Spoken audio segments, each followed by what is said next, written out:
exacerbate social inequalities and economic inequalities. These inequalities spike not only between countries, but also within countries, whether we're talking about social inequalities, gender inequalities, or economic disparities.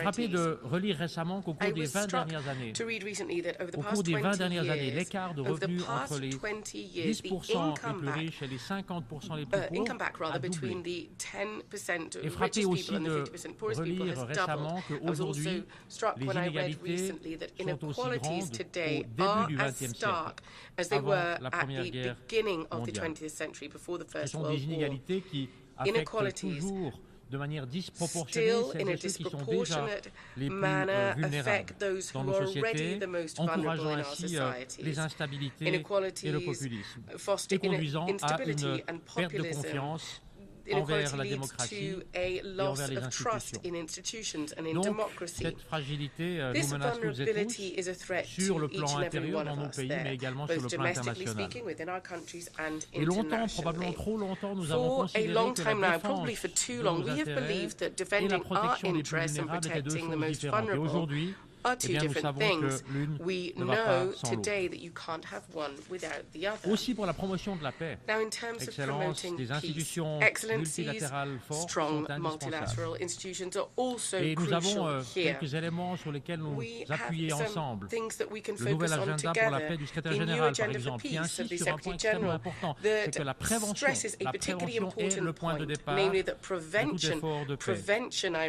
Les inégalités d'accès, les inégalités d'échange, que ce soit l'alimentation, la santé, en termes d'emploi ou de propriété, conduisent à des conflits. Et nous devons tout faire pour que chacun dans nos pays puisse participer de manière complète à la vie politique, économique, sociale et culturelle.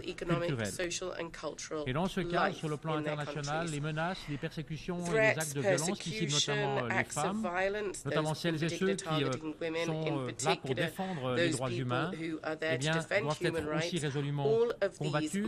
Les jeunes aussi doivent avoir une perspective de développement et des perspectives de prospérité. J'ai parlé des inégalités, j'ai parlé de la promotion de la paix. Il y a évidemment aussi un rôle central des institutions multilatérales pour la protection des civils.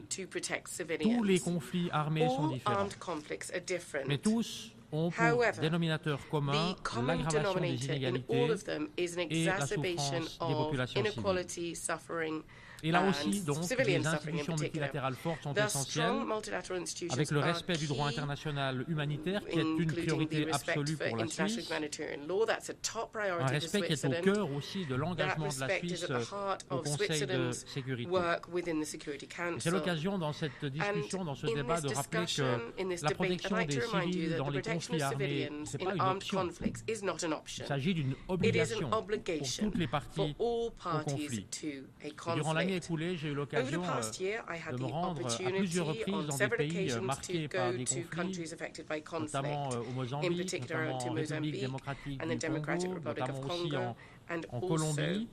Et ces contacts avec les populations affectées par les conflits rappellent à quel point le travail sur les causes profondes d'un conflit est essentiel pour garantir une paix durable.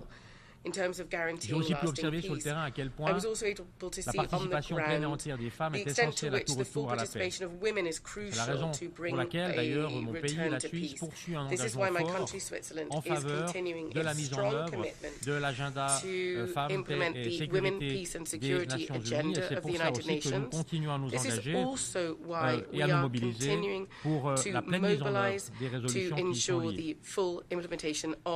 Lors des conflits armés, le manque de biens et de services essentiels pour la population civile coûte souvent beaucoup plus élevé que l'impact direct des hostilités. Il aggrave les inégalités, fragilise le retour à la paix. Et dans ce contexte, je saisis cette occasion d'insister devant vous sur l'importance des missions de paix des Nations Unies qui font un travail indispensable pour les populations les plus affectées. Et je crois, dans ce cadre aussi, que tous les acteurs humanitaires doivent aussi être protégés et soutenus. Il y a les missions de l'ONU sur le terrain, il y a également les autres acteurs qui s'engagent. Et dans ce contexte, eh bien, l'engagement du CICR doit être également fortement défendu. La multiplication des crises confronte cette organisation à une recrudescence inédite, inquiétante des besoins. Et en tant que dépositaire des conventions de Genève, en tant que siège du CICR, la Suisse s'engage avec détermination pour cet impératif humanitaire. Le travail du CICR est fondamental pour la protection des civils. J'ai cité quelques éléments, Excellences, Mesdames et Messieurs, et on voit bien que les défis sont immenses. Et nous devons bien voir où sont nos intérêts communs. huge challenges. We need to see where are our common interests, not certainly in global disorder that some people are trying to promote to their gain, but rather in a renewed global order that guarantees stability, trust, and shared objectives. C'est pour cela, précisément, que nous devons prendre position. We need to take a stance. C'est pour cela, précisément, que nous devons nous engager à faire vivre cette collaboration internationale. L'Organisation des Nations Unies ne vient pas de nulle part. Elle incarne l'espoir institutionnalisé d'un monde meilleur. C'est un projet idéaliste, probablement, né à une autre époque de guerre, de brutalité, de désespoir, qui repose sur la conviction que de coopérer sur le plan international est indispensable, qui repose sur la conviction que le monde ne sera meilleur que si toutes et tous nous nous engageons à assumer nos responsabilités, et qui repose sur la conviction que, à la fin, that ultimately what unites nations and what unites people is much, much stronger than that which separates them. This should make us optimistic in a period where there's a lot of pessimism. But this should encourage us not only to strengthen but also step up our work together at the global level. With this General Assembly, we have a unique opportunity, a rare opportunity to come together to display trust and together to prepare for the Summit of the Future in 2024, to strengthen cooperation on key matters, to address any shortcomings in global governance, and to reaffirm existing commitments. This is in particular the case for the 2030 agenda. It is very interesting to be able to participate in the discussions yesterday. And the SDG Summit that did indeed take place yesterday should give us an opportunity to breathe new life into this agenda, because it is nothing less than our shared roadmap for a better future for us all. Let us show responsibility and solidarity to build a fairer, more egalitarian world for not us so much, but for those who are going to come after us, for future generations. And we must say this is a responsibility that we have to shoulder. It can't be delegated. This is our responsibility. Thank you. En nombre de la Asamblea, on behalf of the Assembly, I wish to thank the President of the Swiss Confederation for the statement just made, and I request protocol to escort His Excellency. The Assembly will now hear an address by Her Excellency Natasha Musar, President of the Republic of Slovenia. I ask protocol to escort Her Excellency. En nombre de la Asamblea General, tengo el honor de dar la bienvenida On behalf of the General Assembly, I have the honor to welcome Her Excellency Natasha Musar, President of the Republic of Slovenia, and I invite her to address this Assembly. Ladies and gentlemen, Your Excellencies, Mr. President, let me first congratulate you on your election as the President of the 78th session of the General Assembly. It is truly a great honor to address you for the first time as the President of Slovenia. You lead this institution in the most challenging of times such as have not been seen since the establishment of the United Nations. I will return to this point again later. We live in a world in which various actors, including private companies and individuals, affect international relations at all levels and across sovereign boundaries. It is a world that has changed demographically and technologically. It is a world in which human dignity is still not guaranteed for all and is increasingly challenged for the most marginalized and vulnerable people. It is a world with a set of normative commitments, including legally binding treaties, which are not being implemented. It is a world where there are many wars, deadly conflicts, aggressions against states, and the suffering of many civilians who fear for their lives or are affected by the socio-economic destruction caused by conflicts. It is a world that has not universally recognized the seriousness of the climate change unfolding before our eyes. It is a world that lacks global solidarity for the implementation of the development goals that we all have committed to. It is a world that needs the United Nations with a reformed, representative Security Council that will be able to respond to all of the mentioned challenges effectively and in an adequate and fair manner. We should tackle these challenges as one. If we continue to prioritize national interests, private interests, or just some particularistic interests of individual actors and leave the resolution of global problems on the sidelines, we will extinguish ourselves as a civilization. In this context, I would like to briefly touch upon 4 issues that call for the attention of all of us and which require that we all adopt and implement appropriate measures. Climate change, Security Council reform, the pitfalls of the digital age, and of course, gender equality. On climate change, it may sound like a cliché to say that we need to abandon the business as usual mentality, but it is not a cliché. Business as usual is not working. It is failing us all. Climate change is the greatest challenge of our time. The catastrophic floods that hit Slovenia in August are just one more event among the many, many events around the world that prove the point. I trust that we will be able to overcome the consequences of the floods. But think of countries that have less capacity to do so. Think of small island developing states, for example. They are frequent victims of catastrophic natural disasters, but the recovery costs are disproportionately high. Everyone should invest in an environmentally sustainable world, but I want to be clear, not everyone equally. Global solidarity is a matter of climate justice. Intergovernmental solidarity, with richer states contributing more than the poorer ones, and with the richest private companies also contributing their fair share, must be guided by the understanding that climate change is a result of human activities, past and present. Therefore, I am pleased to announce that Slovenia plans to increase its contribution to the Global Climate Fund by 50%. Addressing the growing financing gap between the needs of developing countries and available financial resources is essential for the implementation of Agenda 2030. However, I am very concerned that the current geopolitical polarization is hindering collaborative climate action.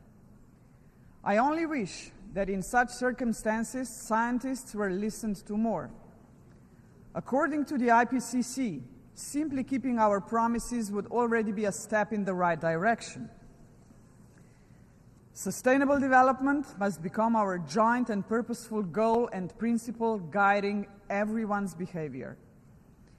We must integrate climate action as well as the related question of water and food security into conflict prevention, conflict resolution, and sustainable peace building. Slovenia continues to be actively involved in ensuring climate and environmental justice, including the right to a clean and healthy environment, and in securing equitable access to safe drinking water and sanitation for all. During the UN 2023 Water Conference, I emphasized, water is life, water is existence, water is peace.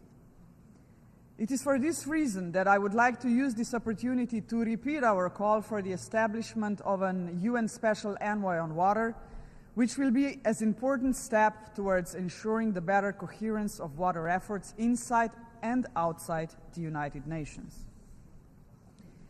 Mr. President, on the 6th of June 2023, Slovenia was elected to serve as a non-permanent member of the UN Security Council for the period 2024-2025.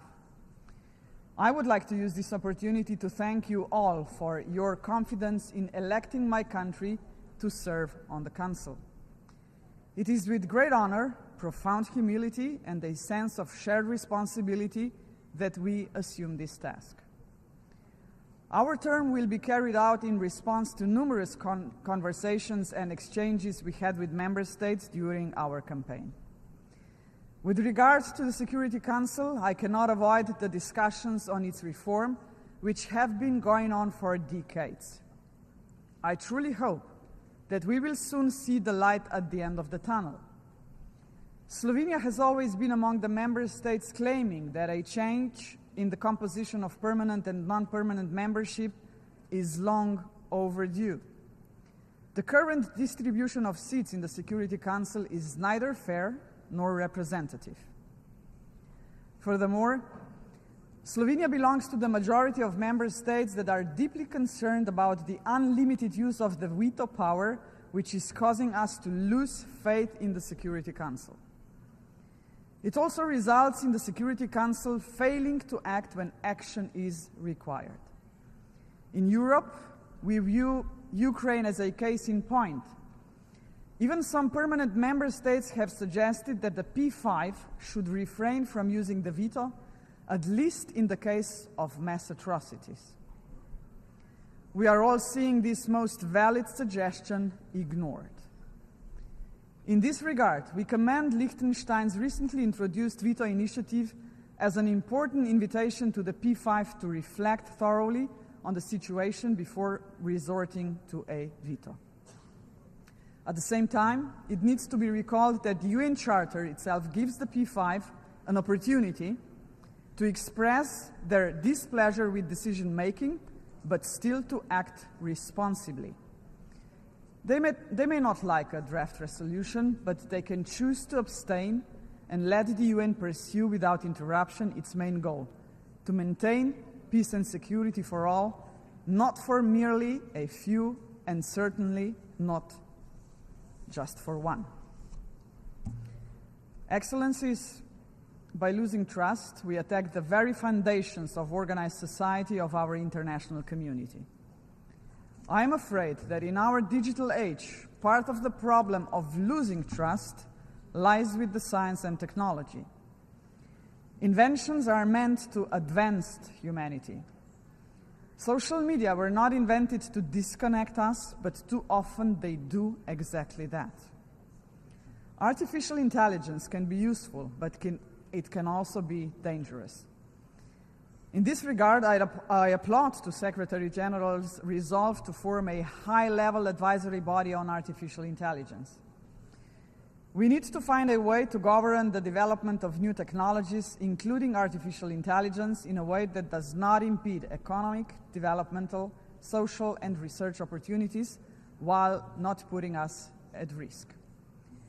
A human-centric and human rights-based approach to the full life cycle of technologies, comprising their design, development, and application, as well as decline, should be the answer.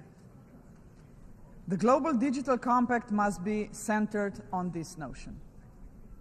Things can be done, but all actors, including private companies, will need to be on board with honest and meaningful commitment. Ensuring that human rights are the foundation of an open, safe digital future is not going to be an easy task.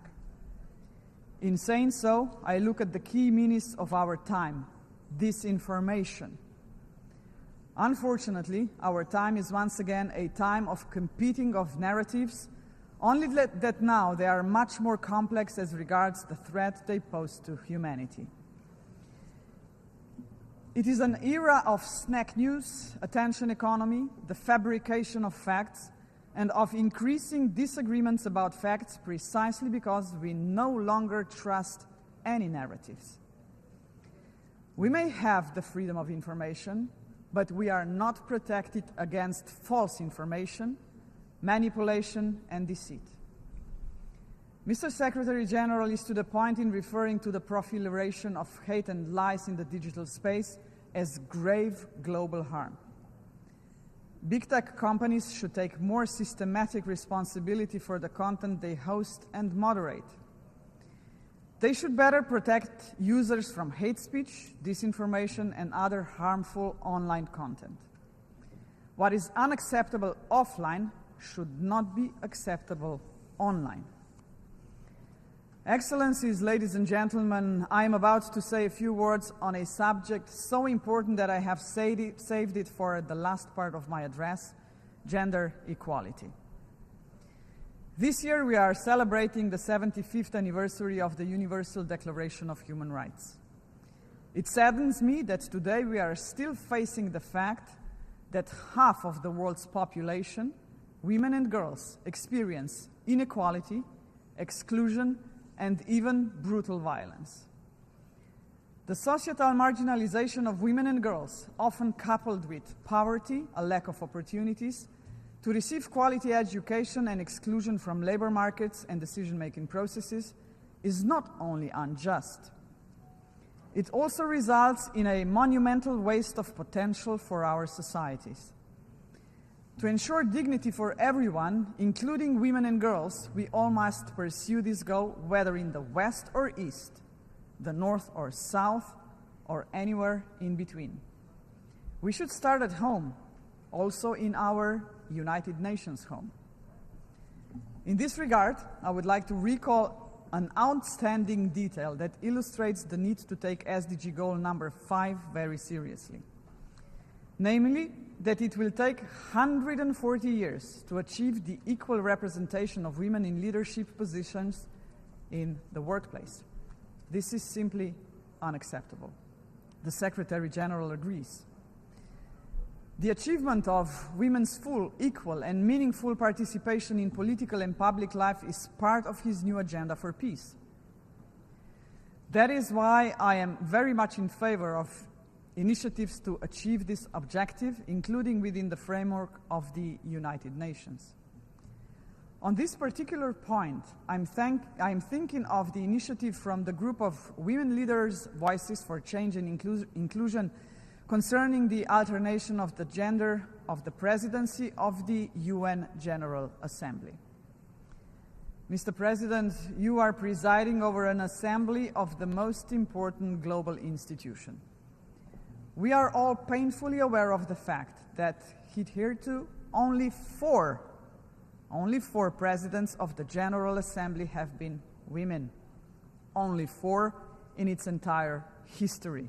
74 were men. We should live up to our own declarations on gender equality and materialize them in the work of the General Assembly as well. This would be a vivid and symbolic way of demonstrating our joint commitments. Excellencies, as I leave this podium, I would like to reaffirm the need for multilateralism. This needs to be a different type of multilateralism, one that is effective and inclusive, making the UN an actor and a forum fully fit for the future.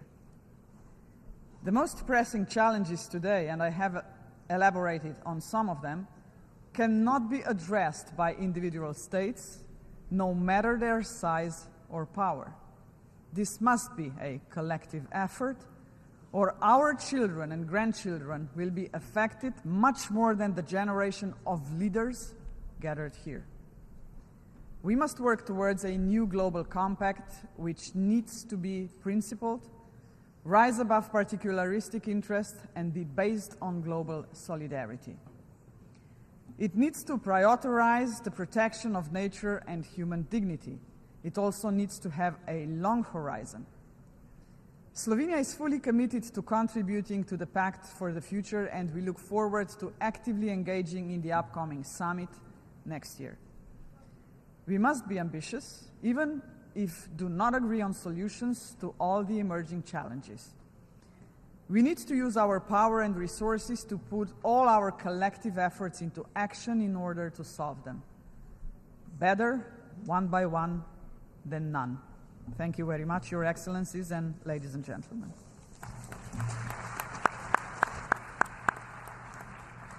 On behalf of the General Assembly, I thank the President of the Republic of Slovenia for the statement that she has made, and I would ask a protocol to escort Her Excellency. The Assembly will now hear a statement by His Excellency Shavkat Mirziyoyev, President of the Republic of Uzbekistan. Arrest warrants and Interpol red notices.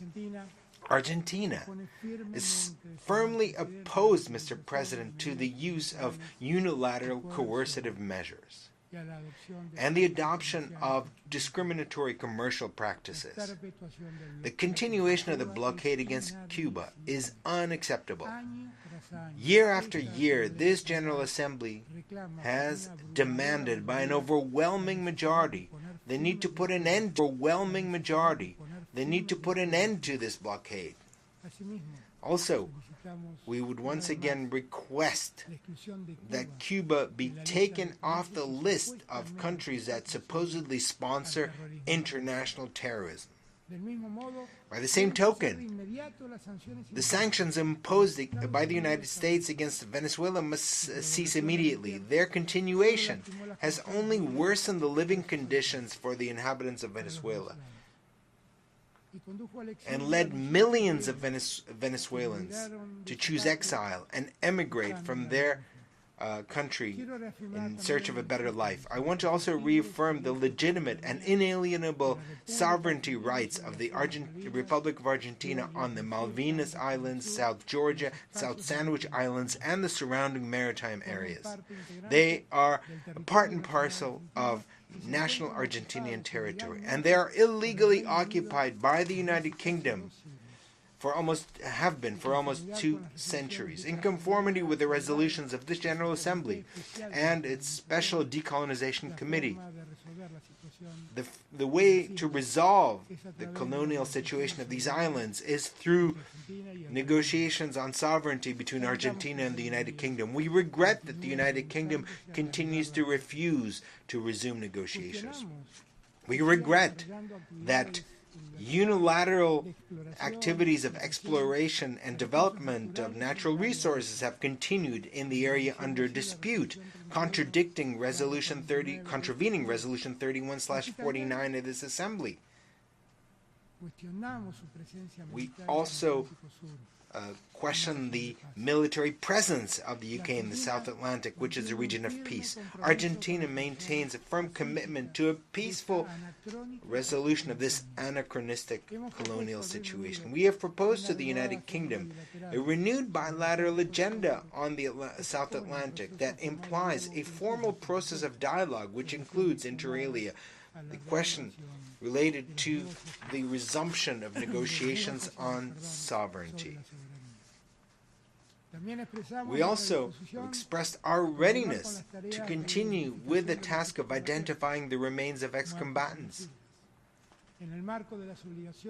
in the framework of obligations deriving from international humanitarian law, and with a view to providing a response and solace to families of the soldiers who lost their lives. Unfortunately, the United Kingdom has rejected our proposal. Notwithstanding this, Argentina reiterates its request to the Secretary General that in the framework of his good offices that he redoubles his efforts to bring both parties together and bring them to the negotiating table. The motto of the 2030 Agenda is "Leave no one behind." May no one lose sight of the path towards justice and development. We are convinced that this is a noble goal that applies to individuals and applies to entire peoples. However, please let us not convert this phrase into an empty phrase, into a dead letter. If we do, remorse won't serve anything. It won't be able to repair the ruined lives, the lives without a future, or to return the lost lives. Thank you very much.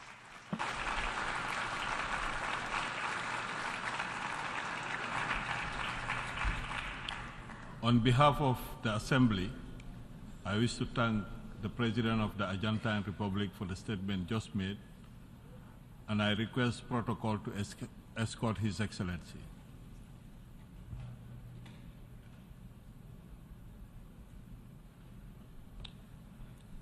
The Assembly will hear an address by His Excellency Nayib Armando Bukele, President of the Republic of El Salvador. I request protocol to escort His Excellency.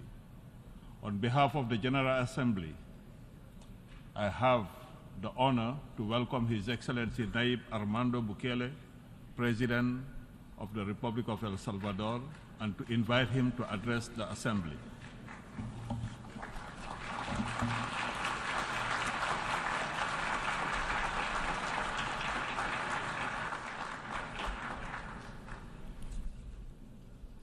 Excelentísimo señor presidente de la Asamblea General. Your Excellency, President of the General Assembly, Excelentísimo jefe de Estado y de Gobierno. Heads of State and Government, Mi esposa Gabriela y mi hija Laila. my wife, Gabriela, my daughter, Laila, Honorables miembros de las diferentes delegaciones. distinguished members of the different delegations here with us today, Amigos que nos ven a través de las diferentes plataformas. friends watching us on the different platforms, ladies and gentlemen.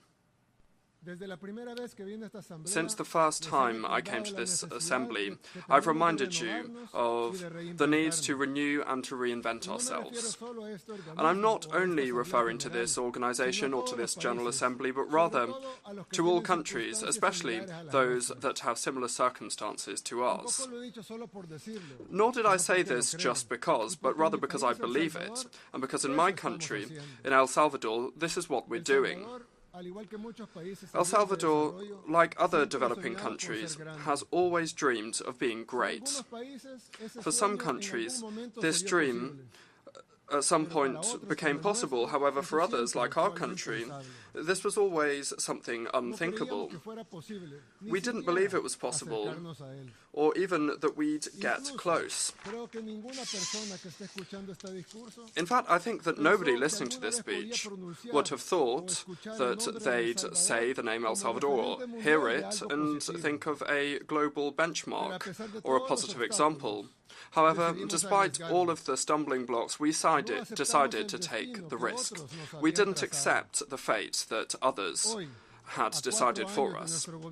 Now, today, 4 years since my government took office, nobody would even dare to deny that for the first time in its 202 years of history, the smallest country on our continent would have made such great strides forward to achieve this dream of greatness. In such a short amount of time, El Salvador went from being the world murder capital, from being the most dangerous country in the world, to becoming the safest country in Latin America. This isn't a promise anymore, it's the reality that the El Salvadorian people are living through, and anyone from abroad is welcome to go and see it for themselves. Thus, many people in the world are following what's happening in our country, especially in Latin America. However, also in the United States and elsewhere. They're seeing what's happening in El Salvador and wondering why they can't do the same in their country. The answer is clear and simple. They must make their own decisions. They must reaffirm their right to use common sense, to try their own methods, and to implement their own plans, and to design their own systems. No country has the right to impose its ideas, to impose their way of doing things, even less when these things don't even work in our countries. In every single one of the decisions that we've made, we have reaffirmed our legitimate right to govern ourselves, even if this could have meant making a mistake. However, we didn't make a mistake. We were successful. In fact, we had a resounding success. And so, we didn't only reaffirm our right to make our own decisions, but also our right to be right. There's not one single recipe or single formula that works the same for everyone. However, I do believe that there is one ingredient that all recipes should include, or should at least have the right to include. And this ingredient is courage. It's necessary to have the right attitude, the guts, the determination to do what needs to be done, even when other people are questioning you or criticizing you. For decades, we tried everything that we were told was the right thing for us. And it got us fighting a civil war for things that were far removed from us, because the conflict between the West and the Soviet Union was being waged in our country. More than 85,000 people dead, and one destroyed country later. they told us that actually that wasn't the right recipe, but that now there was a new recipe available. And so they made us sign up to some fake peace agreements. There was no peace in them, and the only thing that they did was enable two different gangs to plunder the loot. They tried each different formula and nothing worked. And then, being under foreign powers, the country went to the right, and then later, also under foreign actors, the country went to the left. And that was the situation during the 30-year post-war period, where there were more deaths than during the Civil War, more poverty and more violence. Nobody did anything to change the root causes of the system, nor the institutions, and certainly not the laws either. Everything that happened over those years was done with the support, the consent, and the imposition of those who proclaimed themselves to be the great defenders of human rights and democratic institutionality. Rather than giving us medicine to make us better, in fact, what they were giving us was poison. They claimed that we should continue to do the same as what had been done in the past. They claimed that the same people that had looted our country and killed us should continue to govern or at least share power. However, this time we told them no. We turned down their poison, and for the first time we tried our own remedy. Thank God it worked. The first thing that we did was to ensure that we had God and the people on board, because no transformation that's worth its while can be done obeying external powers. And secondly, we created our own method, a method that was designed for our own reality, created by those who experienced this reality in our own flesh and blood. Then the El Salvadorian people gave us, vested their trust in us twice through votes, several times, but perhaps these two votes were the most important, and the first of the two votes was when they elected me as their president. The second was when they decided to give us governability. Then we knew that we had an obligation to our people, an obligation to make the decisions required in order to address our most pressing problem, insecurity. We needed to make those decisions. The efforts that were being made to improve health or the economy were pointless if our people continued to be killed. And there was no point in transforming education if the gangs were giving orders in our prisons to murder our children cowardly and forcefully recruit our youth. We couldn't decide to invest millions of dollars in building and improving our road infrastructure if the El Salvadorian people couldn't even walk around the streets. And so we made the decision to purge the judiciary and the prison system, and then we changed laws to ensure that terrorists wouldn't escape out of prison anymore. And it was at that time that international condemnation started. Some countries, some media outlets and some so-called experts started systematic attacks against us for all of the decisions we were making. People who never used their power or influence to call for security for our people who were being murdered suddenly started to speak against the decisions we were making to stop this massacre. Countries that never condemned the murder of between 30, 40 or even 50 El Salvadorian people per day suddenly started calling for explanations on why we changed the public prosecutor's office, why we changed magistrates or judges. Don't you think that's absurd to question us for that? Who is responsible for the policy for domestic security in any country in the world? Well, the answer is it's the responsibility of the government, the executive, through the state security forces, through the penitentiary system, in cooperation with the Public Prosecutor's Office and with the judiciary. This was an indispensable condition for everyone to work together in the same direction for the plan to work. If we had left the same public prosecutor in office, if we had left the same judges in place as before that were being protected by a lot of people, and well, then we would still be the world's murder capital. If we had listened, we would have continued to lose thousands and thousands of El Salvadorian people to terrorists. Thank God we didn't pay any attention to them. Every single one of the decisions that we have made have led us to this point. Today, El Salvador competes with Canada for being the safest country on the continent. We're not only the country in Latin America with the least homicides per capita by a long way, but we have also reduced all crime to a minimum level. People can now walk around the streets that for a long time they weren't able to walk around due to the gangs. Businesses are no longer paying extortion money. Children are now able to go and play in the park without being scared of being recruited or murdered. These are things that a lot of you might take for granted, think are basic, to walk around your streets, but in our country they didn't exist.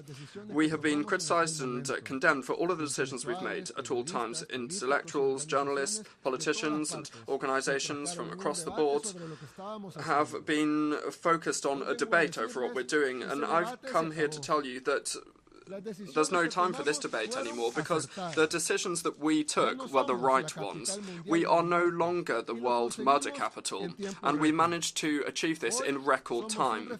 Today, we are a benchmark of security, and nobody can cast doubt on that. The results are there. They are irrefutable. In El Salvador, we did the right thing for El Salvador. And now we benefit from this level of security. We've been able to open up our country to the entire world. In this year alone, we received thousands of athletes at the Central American and Caribbean Games. We are the world epicenter of surf, and we have just signed up to an agreement with Google to digitalize the state and services like education and health. We are receiving more and more tourism, both domestic and from overseas. More and more people are coming to see what we're doing and investing in El Salvador. Many of El Salvadorians abroad that spent years without returning home are now investing in the country and have plans to come home. According to a study carried out last year, in 2022, by the International Organization for Migration, United Nations agency, more than 60% of the El Salvadorian people who live in the United States, there are a lot of El Salvadorians in the United States, plan to return to El Salvador. We know that we still have a lot to do. However, we are on track to achieving our goal of reversing the mass exodus of El Salvadorian people as a result of all of the wrong decisions made in the past and the civil war, and to achieve our dream of having reverse migration, for more El Salvadorian people to return than leave the country. And the studies of the very United Nations are already showing this. Within a few months, we will also be hosting Miss Universe. And that is another event that will put us in the eyes of the world and will bring even more tourism and even more investment. In addition to all of this, we are establishing more and better relationships with our allies who want to support us to build our country, to build our dream. And I'm not just saying all of this to boast, although I am very proud of everything that we have achieved. I'm saying this because this is an example of what all countries can achieve when they start to claim their sovereignty. Look at us. We were recognized for violence, and now we're recognized for our landscapes, our waves, and above all, for our courage. Now the world can see our full potential. We have a country full of marvelous things to offer. People who visit us can eat on the beach, can surf world-class waves at the perfect temperature all year. They can have lunch in the mountains and taste the best coffee in the world with volcanoes and beautiful lakes as a backdrop, and they can then have dinner in the capital with all of its modernity, commodities, and with the security that many cities in the first world would like to have. And they can do all of this in just one single day. But the best thing is that they will find in our people a friendly, hard-working people that is always looking to do something new. When they come to our country, they will realize that the El Salvadorian people are proud of being El Salvadorian, something that just a few years ago wasn't the case. El Salvador is being reborn because we dared to challenge ourselves, and we decided that nothing nor anyone should tell us what to do. We are still very far from where we want to arrive. However, we will continue to work hard and make our own decisions so that we can achieve this greatness that we aspire to. We believe that the world also needs to be reborn, but this is the decision of each different people. We, in El Salvador, are leading by example, laying a path that anyone can take. Thank you very much, and may God bless all of the nations of the world.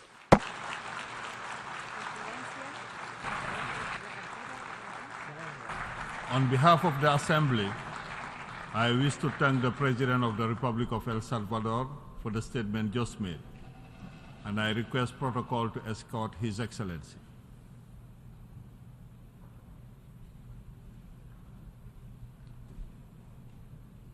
The Assembly will hear an address by His Excellency Sadir Saparov, President of the Kyrgyz Republic.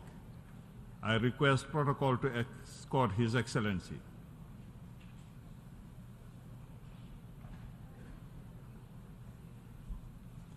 On behalf of the General Assembly, I have the honor to welcome His Excellency Sadir Saparov, President of the Kyrgyz Republic, and to invite him to address the Assembly.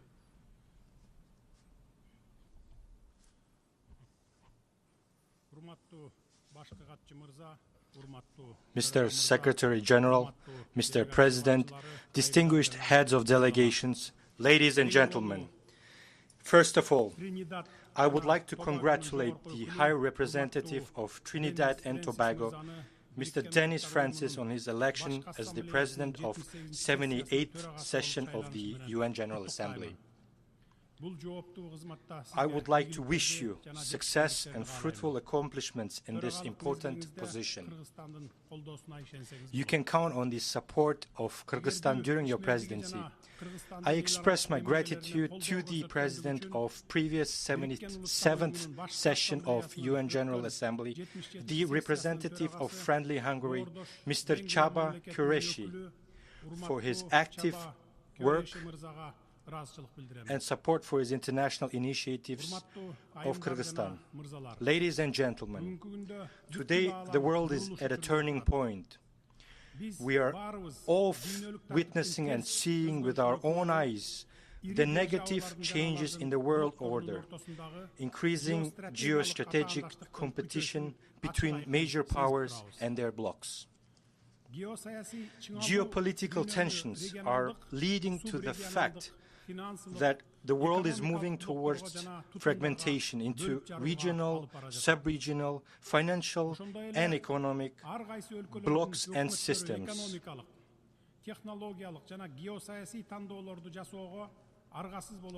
It is also obvious that the governments of various countries will be compelled or forced to make economic, technological, geopolitical choices.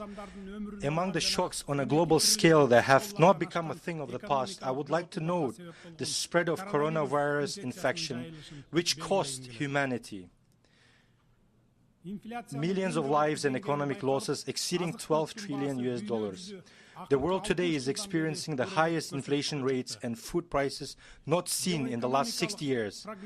The risk of geoeconomic fragmentation, according to the International Monetary Fund, could lead to a drop in global gross domestic product by 7%. The decline in trust between different countries and groups of countries is alarming. However, I am convinced that the current global challenges and risks, from climate and crisis and the threat to food security to growing inequality, should, on the contrary, unite all the members of the international community. It is vital to build a multilateral system that does not allow further fragmentation of geopolitical landscape in the world.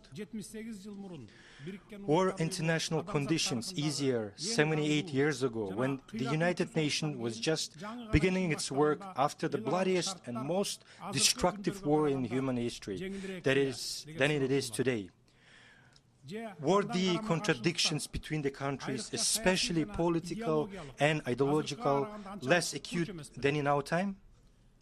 What prevents member states from hearing one another and trying to overcome the differences and establish a dialogue? Over the past years, despite the Iron Curtain and military bloc thinking, the UN has been and remains the most legitimate and commonly recognized platform of diplomacy, uniting developed and developing, large and small countries. Kyrgyzstan strongly supports the UN as the only universal, intergovernmental, international organization mandated by all member states to find solutions to the challenges and threats that constantly arise before humanity.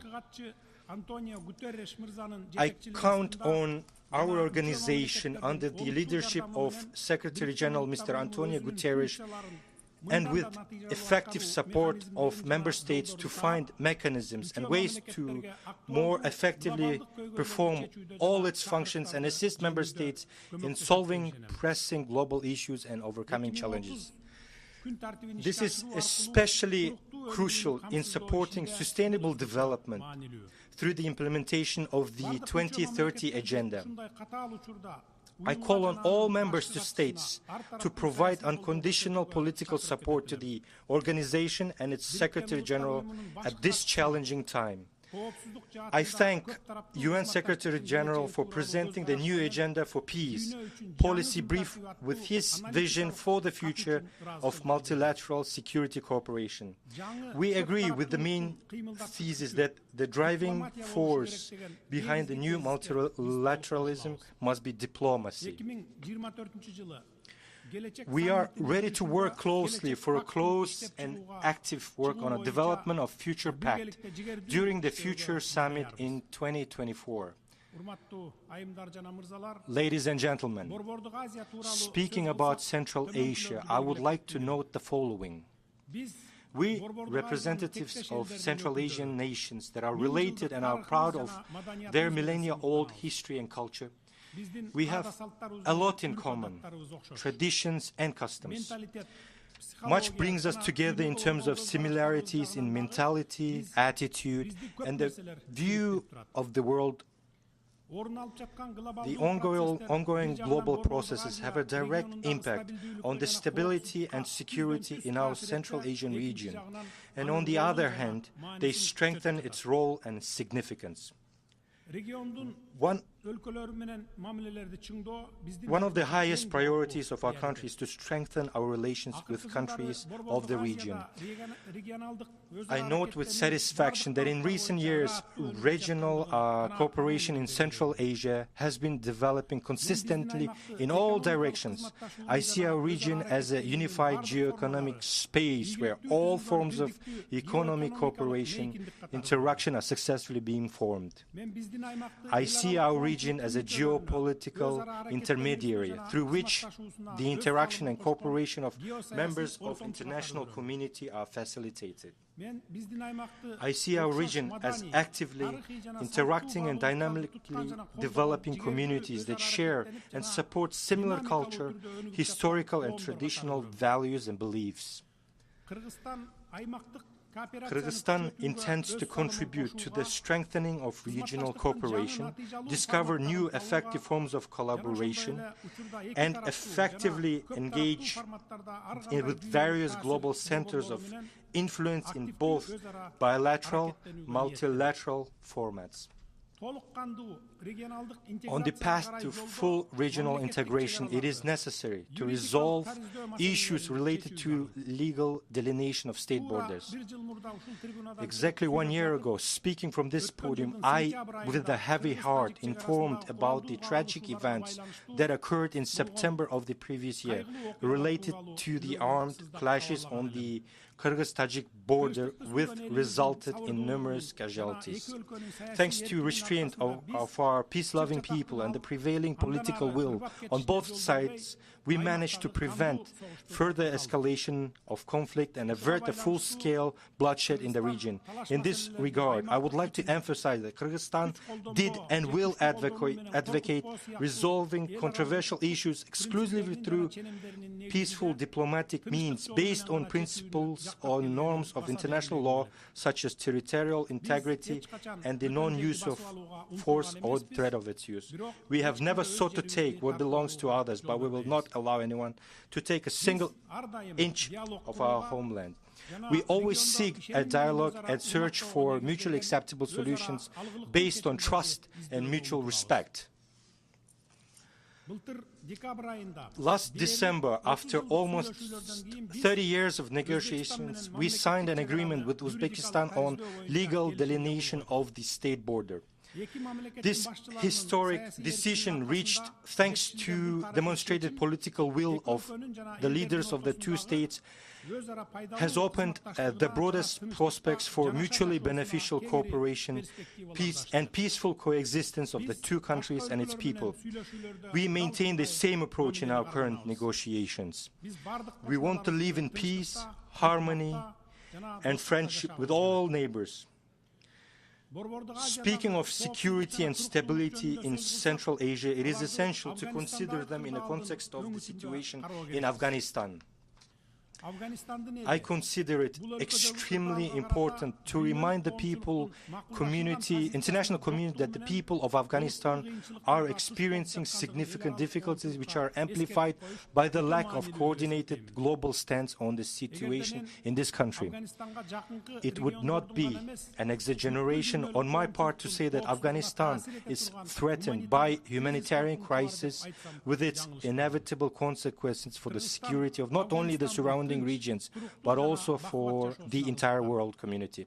Kyrgyzstan is interested in a peaceful, stable and prosperous Afghanistan. We call on the international community to continue providing humanitarian economic assistance to Afghan people.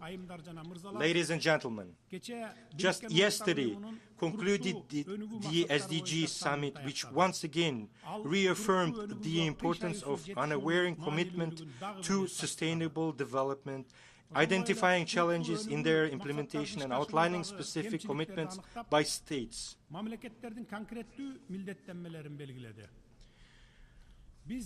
We are halfway to 2030, the deadline for reaching sustainable development goals.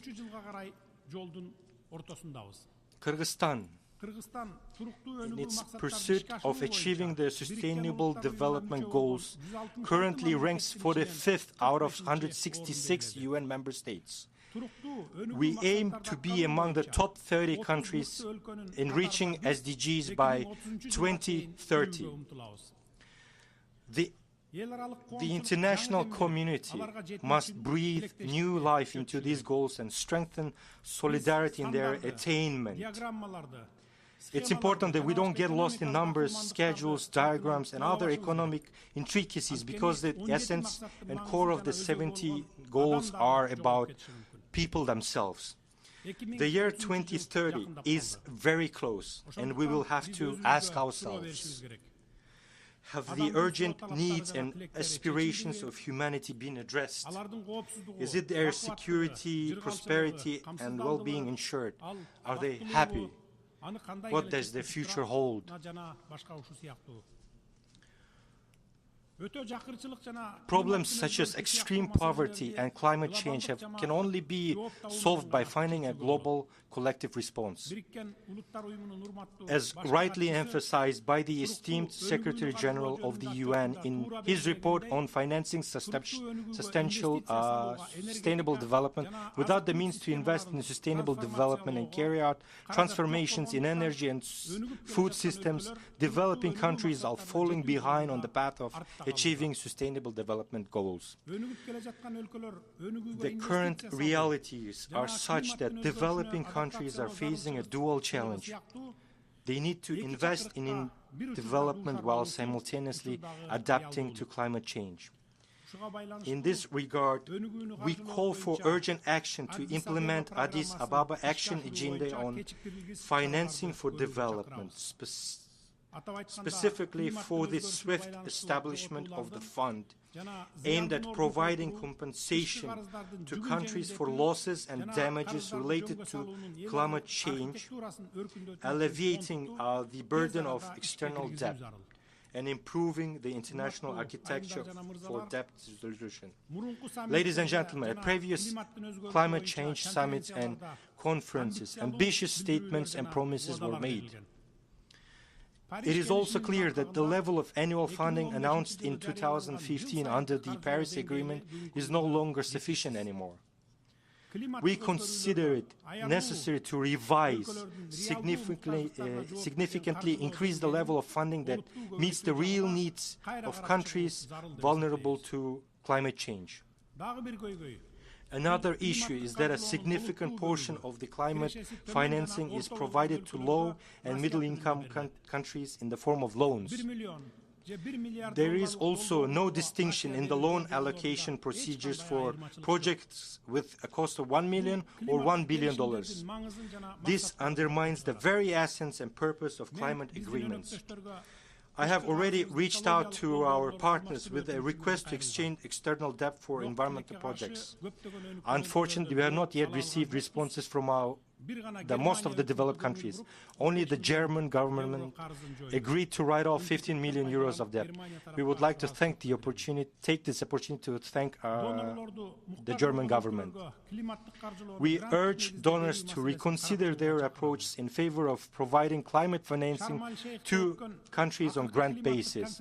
We support the Bridgetown initiative proposed at the last climate conferences in Sharm el-Sheikh, as well as the calls made at the Summit for New Global Financial Pact in Paris in June this year to mobilize the necessary financing and structural reform of the international financial architecture. If we don't start doing this now, then injustice in the world will grow. Rich countries will continue getting richer, and poor countries will continue getting poorer.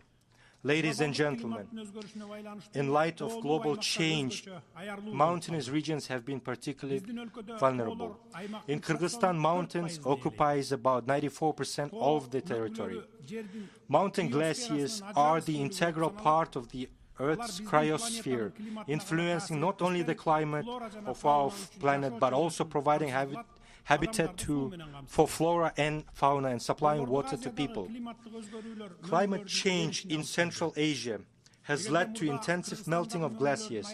If earlier it was predicted that by 2050 the area of glaciers in Kyrgyzstan would be reduced by half, by 2100 they could disappear altogether.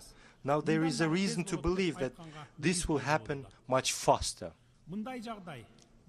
This leads to aggravation of problems throughout the region, such as lack of water for drinking and agriculture, land degradation, and a threat to food security.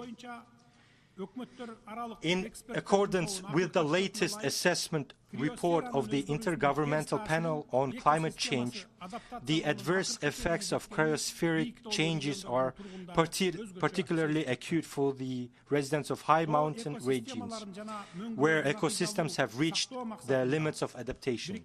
In order to effectively preserve mountain ecosystems and glaciers, based on the resolutions previously adopted by the UN General Assembly on sustainable mountain development, our country, in collaboration with Global Mountain Partnership and other representatives of the UN system, has developed a global action plan.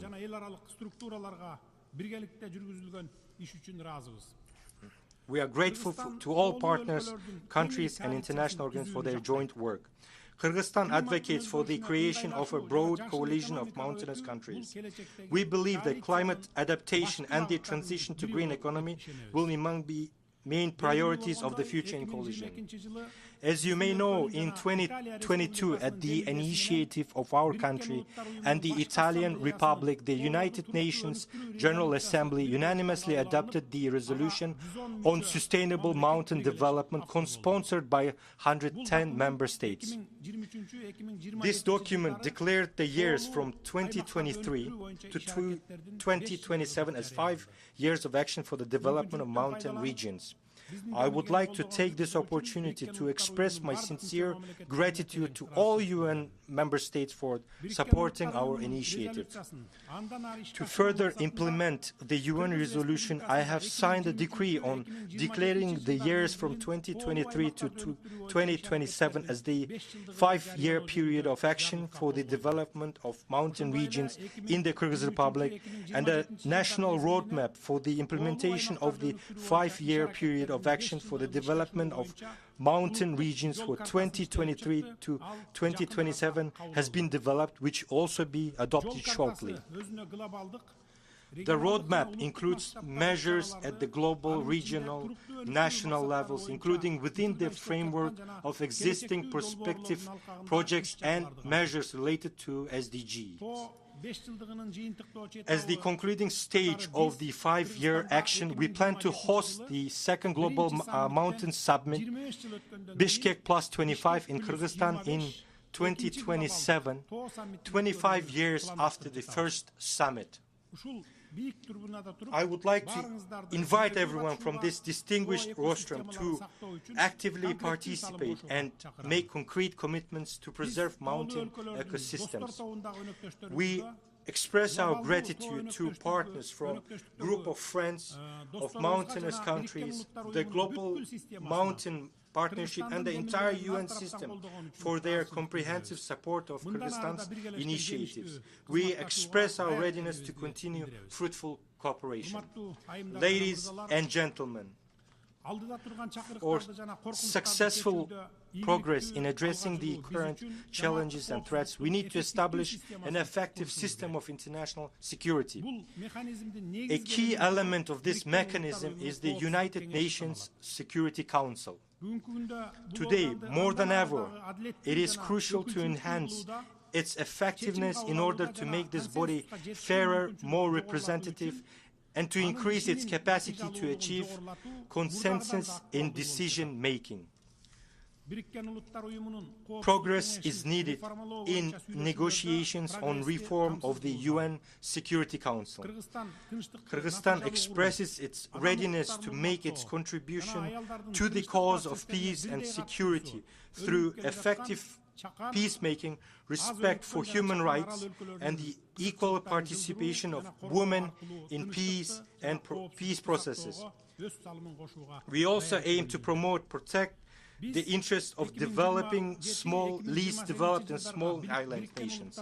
We have put forward our candidacy for a non-permanent membership in UN Security Council for the 2027-2028 term and count on support from our esteemed member states. It is essential for all of us to adhere to principles such as trust, solidarity, and universality in international relations. Only together can we restore global and regional security architecture. Mr. President, dear friends, speaking about the challenges and issues of today, I would like to quote the words of our outstanding compatriot, Jusup Balasagin, who lived through 1020 to 1075 and gave guidance more than 1200 years ago by saying, "Our world is such that in order to unlock the gates of truth, you must grasp its essence." Nothing has changed since then. It's necessary to perceive the world as it is, in all its diversity and complexity. We, the member of states of the UN, must transform our organization into the center of global efforts to prevent conflicts, reach compromise, do everything possible to establish peace and harmony.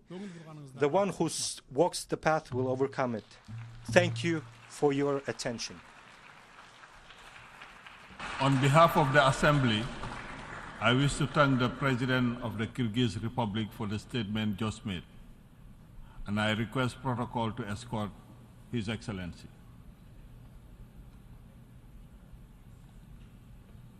The Assembly will hear an address by His Excellency Santiago Peña Palacios, President of the Republic of Paraguay.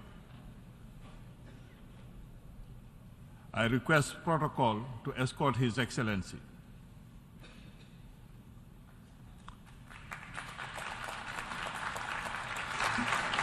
On behalf of the General Assembly, I have the honor to welcome His Excellency Santiago Peña Palacios, President of the Republic of Paraguay, and to invite him to address the Assembly. Presidente de la Asamblea General, President of the General Assembly, distinguished heads of state and government, distinguished ministers of foreign affairs, my dear wife Leticia, my son Castolo, Constanza Serenella, ladies and gentlemen, in 1945, the representatives of 51 states, one of them my country, agreed to create the United Nations. Speaking for the first time at this august assembly as President of the Republic of Paraguay, I wish to begin my statement by expressing our gratitude to the United Nations for its work, because since the beginning it has provided a global framework for cooperation between nations to promote peace, human rights, and the well-being of peoples. 78 years later, multilateralism faces very visible challenges in terms of efficacy and legitimacy. In a world of so much wealth, levels of poverty and inequality continue to be stubbornly high, while mass migration, due to armed conflicts and a lack of opportunities, international terrorism, transnational crime and geopolitical tensions pose challenges that cooperation mechanisms and governance that have prevailed over the last 8 decades are clearly behind in responding to. The lack of tangible results inefficacy perceived in multilateral institutions and difficulties in addressing global problems in an effective manner have led to frustration and have led to an increase in the sense that national interests should prevail over multilateral cooperation. The imposition of certain trends or cultural or ideological approaches is perceived, not wrongly, as interference in sovereignty and in national values that erodes trust and weakens willingness to cooperate in the multilateral sphere. As a result, we are seeing growing levels of distrust between member states that makes cooperation and the willingness to commit to things of common good difficult. The 2008 crisis, the pandemic, and now the conflict in Ukraine have laid bare the weaknesses and the limitations of multilateral institutions in their ability to tackle global challenges and systemic risks. The United Nations, in the last case, and its Security Council have adopted measures whose results, sadly, are far from being encouraging. Despite having suffered the misfortune of 2 unfair wars, one that put us to the edge of extinction as a nation, the spirit and the history of Paraguay compel us to choose dialogue and not force as a mechanism to settle any dispute. And this is shown in the Gondra Convention of 1924, proposed by a distinguished Paraguayan and approved by all Latin American countries unanimously without a single amendment, and its purpose was precisely to avoid and to prevent wars between states in the Americas. Humbly, however, with a sense of conviction, we are all in. We urge for all parties involved in this conflict to immediately put an end to military actions and to avoid further victim and harm. We support peace initiatives driven forward by Brazil, a kindred country and a strategic ally, as well as by Pope Francis, whose moving presence is a source of inspiration for the whole of humanity. There can be no doubt that we need to work to revise and to reform the mechanisms, means and institutional capacities of multilateral organizations in order to avoid new wars like the one that is afflicting Ukraine. However, with or without reforms, we need to put an end to the terrible loss of so many human lives. We must work to strengthen the United Nations in order to build new capacities to enable us to respond effectively and efficiently to the ongoing and changing global challenges. When it comes to the reform and expansion of the Security Council, Paraguay believes that the organic and functional structure of the United Nations should reflect the dynamics of the international stage in a participatory, democratic and equitable manner, as observed in the guiding principles of the Charter to promote peace, security and prosperity in our countries in equal conditions. In this regard, the government of Paraguay expresses its support to the Republic of China, Taiwan, to become a comprehensive part of the United Nations system. Climate change is a great global challenge, and we must adopt both rigorous as well as fair measures to avoid further damage to the planet and its inhabitants. Trade restrictions based on criteria such as agricultural practices or environmental standards are bringing about discontent and uncertainty, and they are unfair and discriminatory barriers, because they seek to extrapolate realities from highly developed regions to developing countries, and they do not take account of their differences, nor do they adequately value the practices to mitigate the environmental effects in these areas. This implies that LDCs should assume responsibility for the environmental damage caused by industrialization in the 19th and 20th centuries when mitigation measures didn't exist, and have the obligation to do this rather at the expense of turning down opportunities for trade expansion, creating jobs and wealth. It is necessary to address these concerns and to promote a more equitable and collaborative approach that takes account of the specific needs and realities of each country in the context of multilateral decisions related to environmental standards. Paraguay has shown the world that we are leaders in hydroelectric energy. We are a clean and sustainable source that meets both our own domestic needs as well as the needs of our neighbours. We have put Paraguay on the map as an example to follow in the transition to a more sustainable world. While other countries are still discussing reducing emissions, we have already taken concrete and effective measures. We are a concrete example of how a nation can use natural resources in a responsible and sustainable manner to promote economic development and at the same time to mitigate climate change. For more than 30 years, we have been adopting sustainable agro-fisheries practices that do not only ensure a prosperous future for our farmers, but also they guarantee the integrity of our land and our water resources. We have acted with a sense of courage and responsibility, basing our public policies on science and on evidence.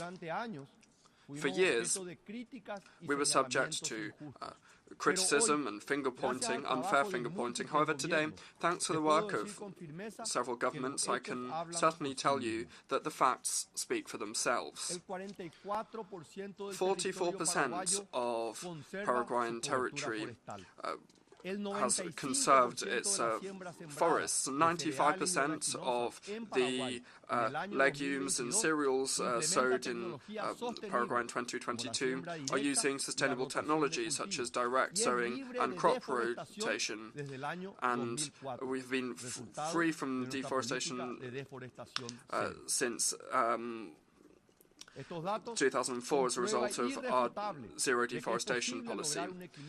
This data is a testament to the fact that it is possible to strike a balance between agricultural production and the conservation of our natural resources. And the Paraguayan countryside is ready to enter the most demanding international markets, respecting the principles of clean and sustainable production. However, we will not stop there. Paraguay is also committed to overhauling our natural ecosystems. We're promoting the reforestation and conservation of species, and we have undertaken the National Participatory Plan for Forest Restoration.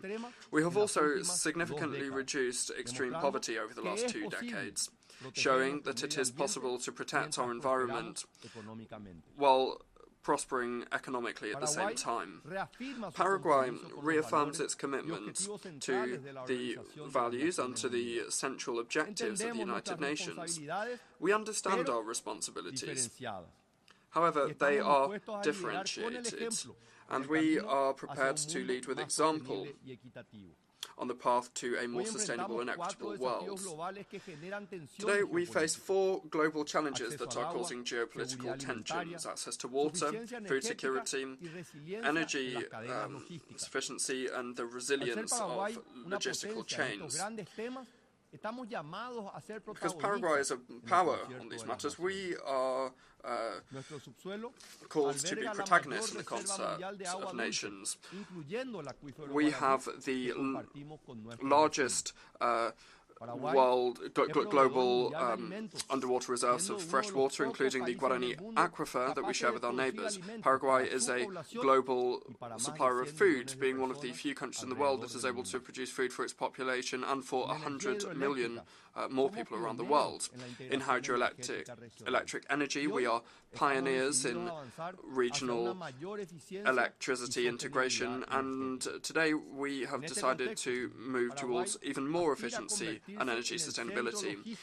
Paraguay aspires to become the logistical centre of the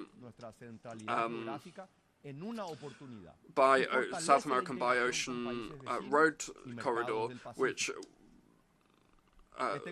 turns our geographical central location into an opportunity and strengthens our integration with neighbouring countries and markets in the Pacific.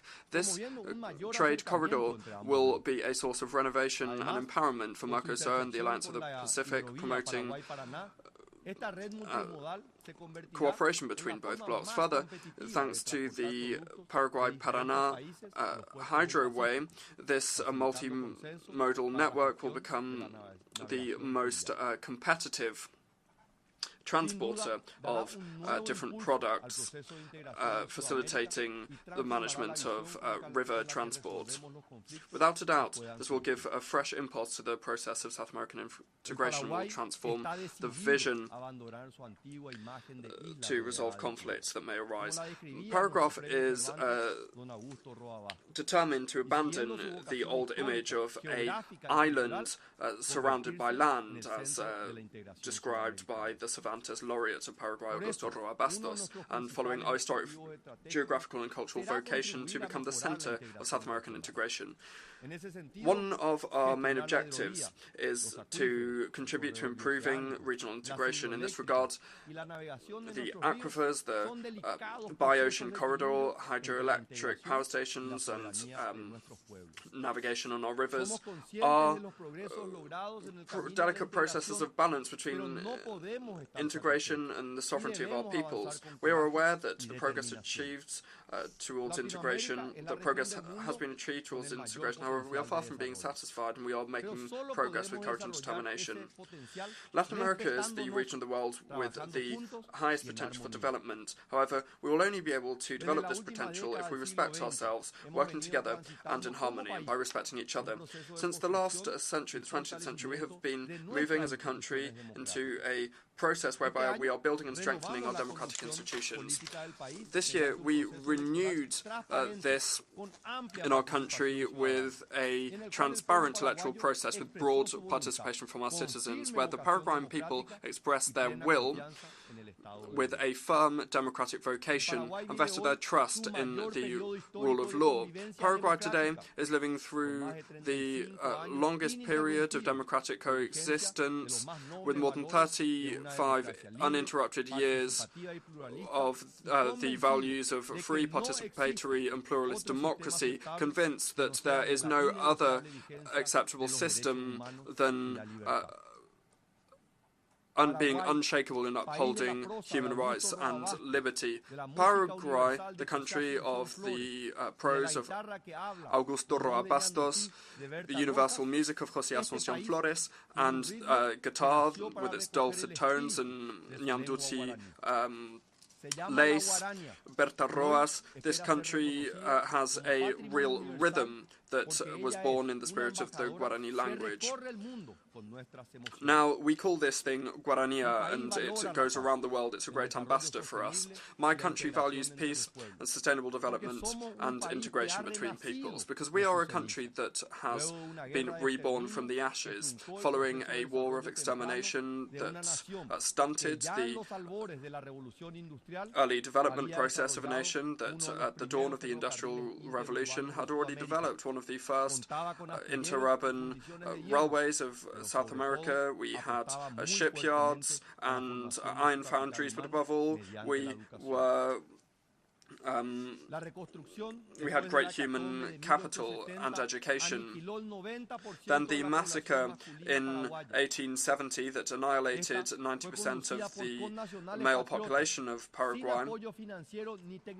The reconstruction process after this was headed up by patriotic compatriots without financial nor technological support, and with a small flow of European migrants that arrived and established themselves in the country, despite this bad record. However, as Bernardino Caballero said in his presidential message in 1884, Paraguay has the undeniable merit of having risen from the rubble without having requested support from the outside. We have been steadfast in this the virtue of the strong and triumphed, being the maker of our own destiny. It's impossible to not mention the fundamental role of Paraguayan women in their heroic task to rebuild the country. This is not in vain, because Paraguayan women are recognized as the greatest in the Americas, and they are the cornerstone of our nation. With decisive and firm steps forward, Paraguay continues to strengthen its institutionality and its economy. Having been the poorest country in South America for decades, today we are a middle to high income country with high credibility for the international financial markets that are bring us close to the so yearned for investment graduation with high standards for production, certified production in line with international standards, and transparency, especially in macroeconomic stability and fiscal discipline and monetary discipline in an ongoing effort to improve public management. Dear friends of the international community, Paraguay is stood to attention and is ready to discharge its mission before history. Thus, we are talking about the rise of a giant. However, we are not saying this in an expansionist way or a grandiose way, but rather with a firm conviction of a proud people, proud of its roots and our heroic history, our courageousness and the profound conviction of our destiny of greatness. Thank you very much. I wish to thank the President of the Republic of Paraguay for the statement just made, and I request protocol to escort His Excellency.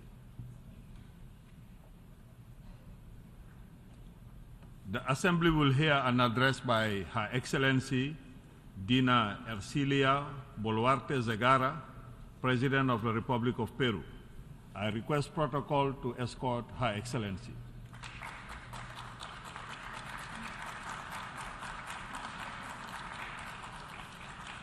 On behalf of the General Assembly, I have the honor to welcome Her Excellency Dina Ercilia Boluarte Zegara, President of the Republic of Peru, and to invite her to address the Assembly. Señor Presidente de la Asamblea General de las Naciones Unidas. Distinguished President of the General Assembly of the United Nations, ladies and gentlemen, delegates from the nations of the world. I come from Peru, a country with a long history and vast cultural wealth, which has been the cradle of civilization on the American continent, and whose leadership I assumed with firmness and courage on December 7, 2022, after a coup d'etat in the midst of a political and social crisis that we were able to overcome within the framework of our Constitution. Today, I have the honor of being the first constitutional female president of the Republic, as my country has existed for 201 years.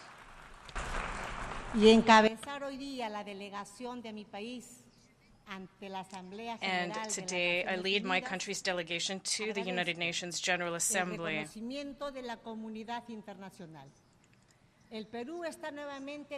I am grateful to the international community for its recognition.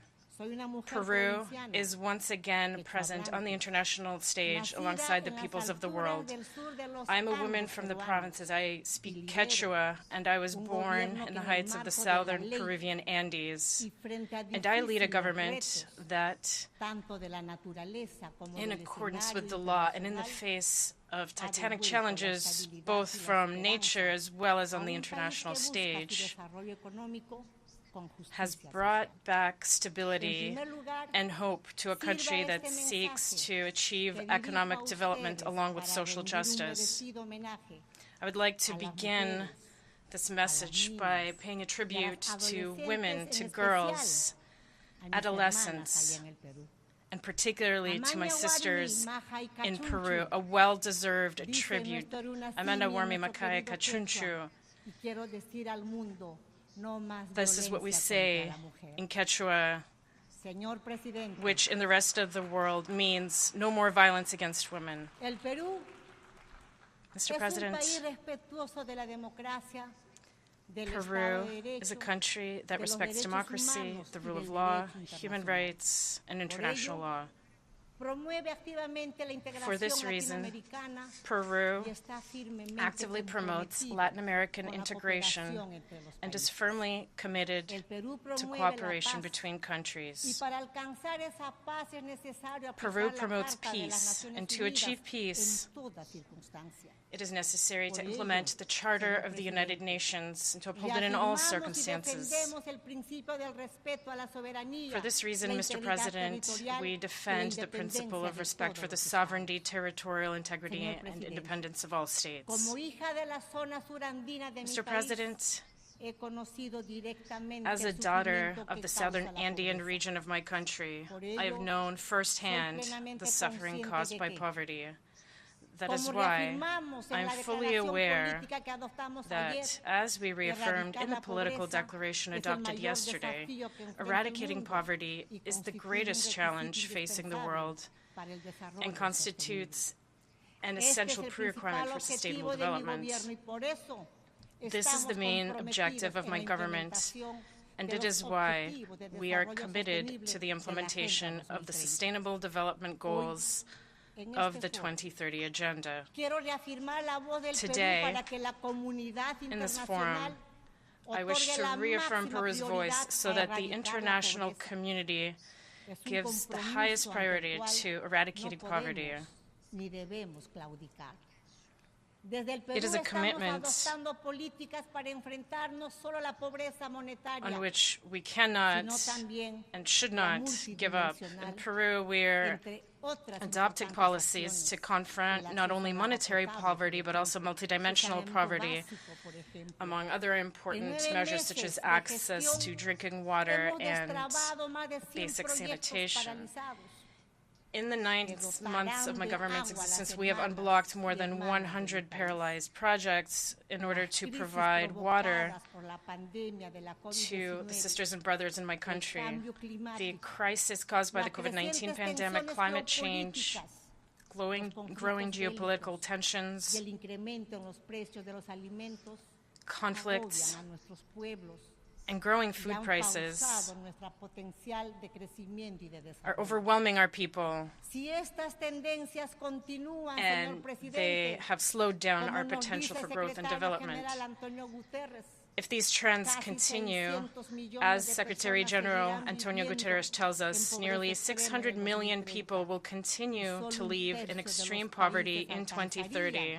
And only 1/3 of countries will reach the goal of having their national poverty levels. We cannot accept such a scenario, Mr. President. The time is now. Either we progress together or we all condemn ourselves to failure.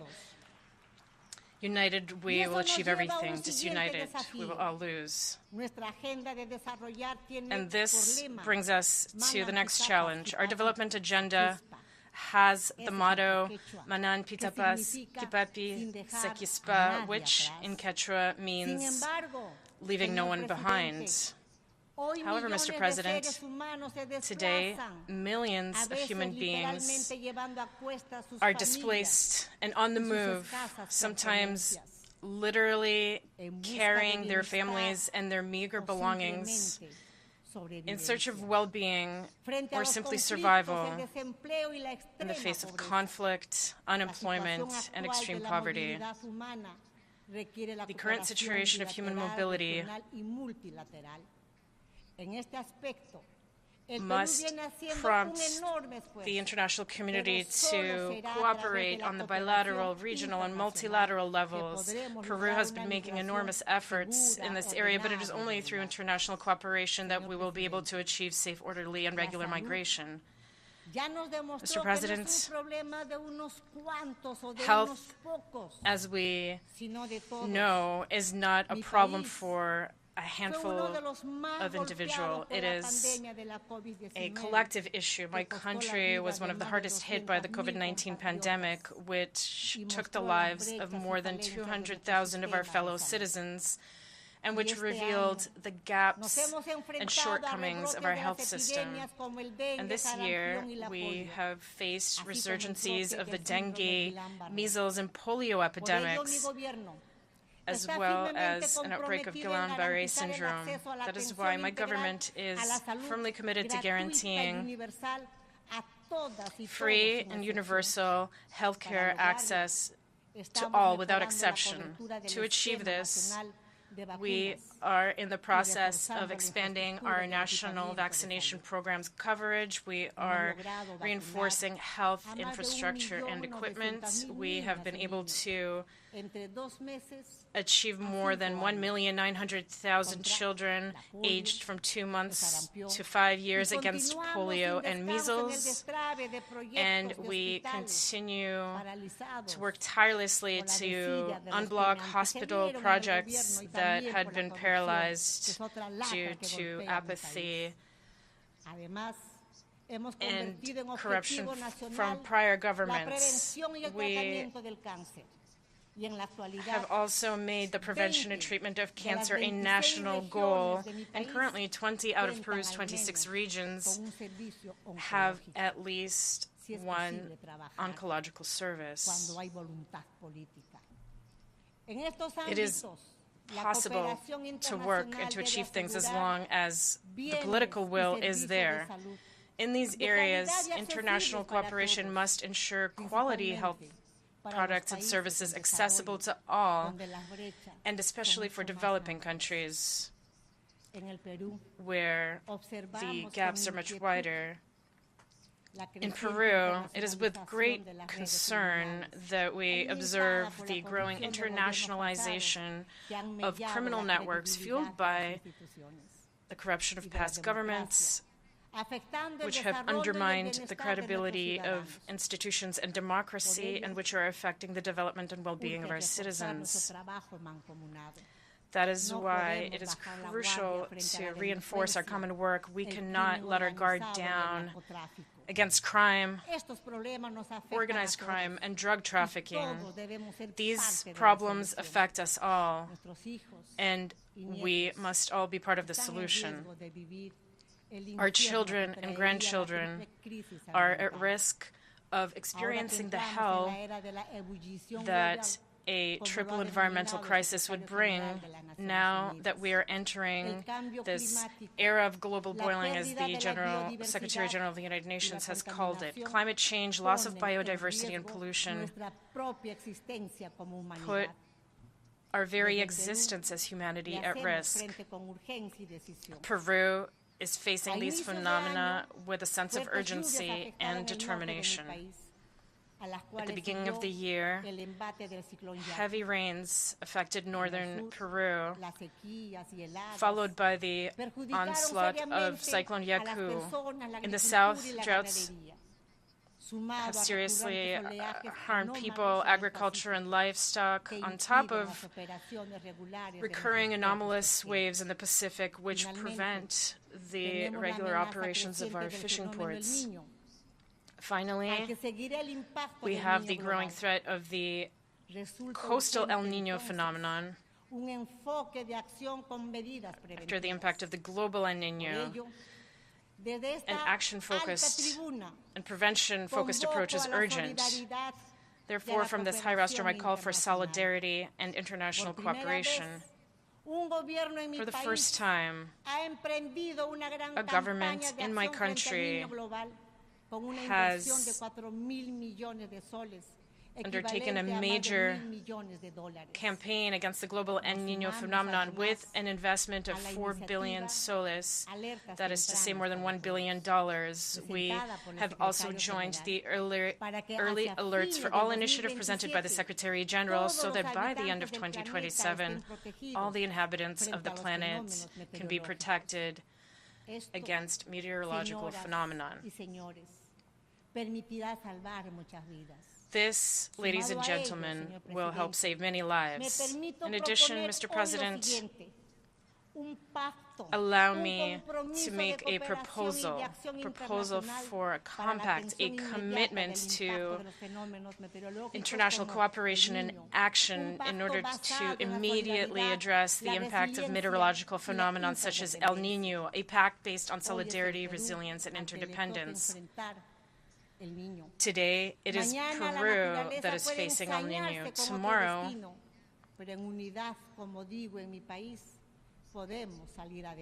nature may affect a different location, but united, as I always say in my country, we can move forward. Let us make this pact, a pact for the world, a pact for life.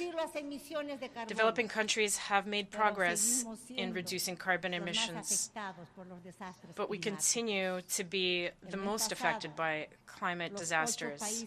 Last month, the 8 Amazonian countries held a presidential summit during which we agreed on measures for the conservation and sustainable use of the Amazon, as well as the fight against deforestation and urgent action to avoid a point of no return. Peru presented its vision of an Amazon with a human face. With a human face because the Amazon, which constitutes 61% of Peru's territory, is not just a sanctuary occupied solely by nature. It is in fact home to 5 million Peruvians. It is still possible to limit the increase in global temperature to within 1.5 degrees Celsius, as we agreed in the Paris Agreement. But to do this, bold actions will be necessary.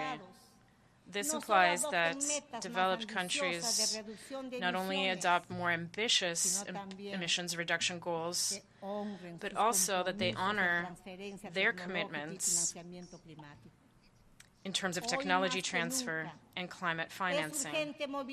Today, more than ever, it is urgent to mobilize the $100 billion annually for climate action, in developing countries, in accordance with the commitment that was made. It is also crucial to establish the loss and damage fund as agreed upon at the last conference of the parties. Mr. President,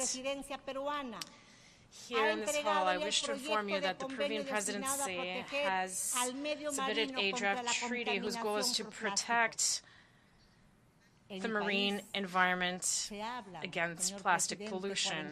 In my country, Mr. President, 48 indigenous languages are spoken, and more than 6 million citizens identify as members of one of the indigenous original peoples of Peru, and more than 800,000 identify as Afro-Peruvian. Promoting the full exercise of their rights is a challenge that we share with many other countries. And we have an essential responsibility to continue seeking their inclusion, their well-being, to continue providing them with quality services, promoting respect for their rights, their cultures, and their languages. Mr. President, distinguished delegates, as we are on the verge of commemorating the bicentennial of our consolidation as an independent republic, Peru reiterates its commitment to continue contributing to peace, development, and the conservation of the environment. This is what we have done during our presidents in the Andean community. This is what we are doing within the Pacific Alliance. And this is what we will continue doing next year as president of the APEC Forum. We remain determined in our process of accession to the OECD and our participation in the Americas Partnership for Economic Prosperity, or APEP. And we have begun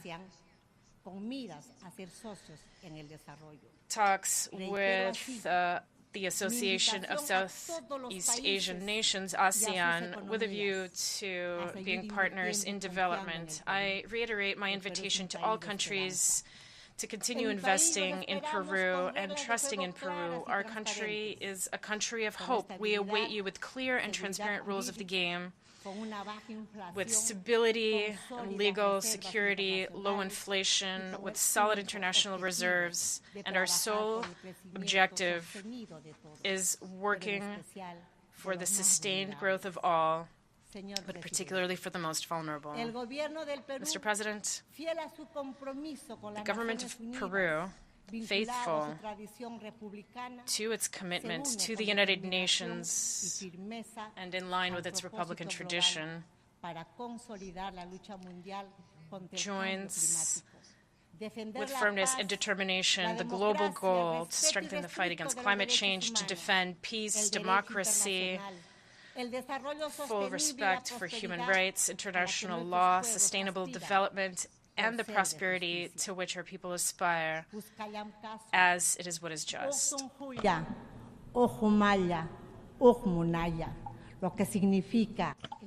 Which means, in Quechua, let us work together with one heart, with one thought, and one desire.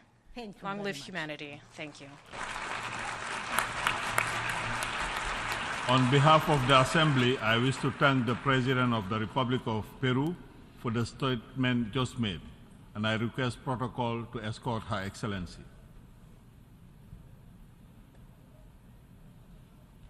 The Assembly will hear an address by His Excellency Felipe Jacinto Nyusi, President of the Republic of Mozambique. I request protocol to escort His Excellency.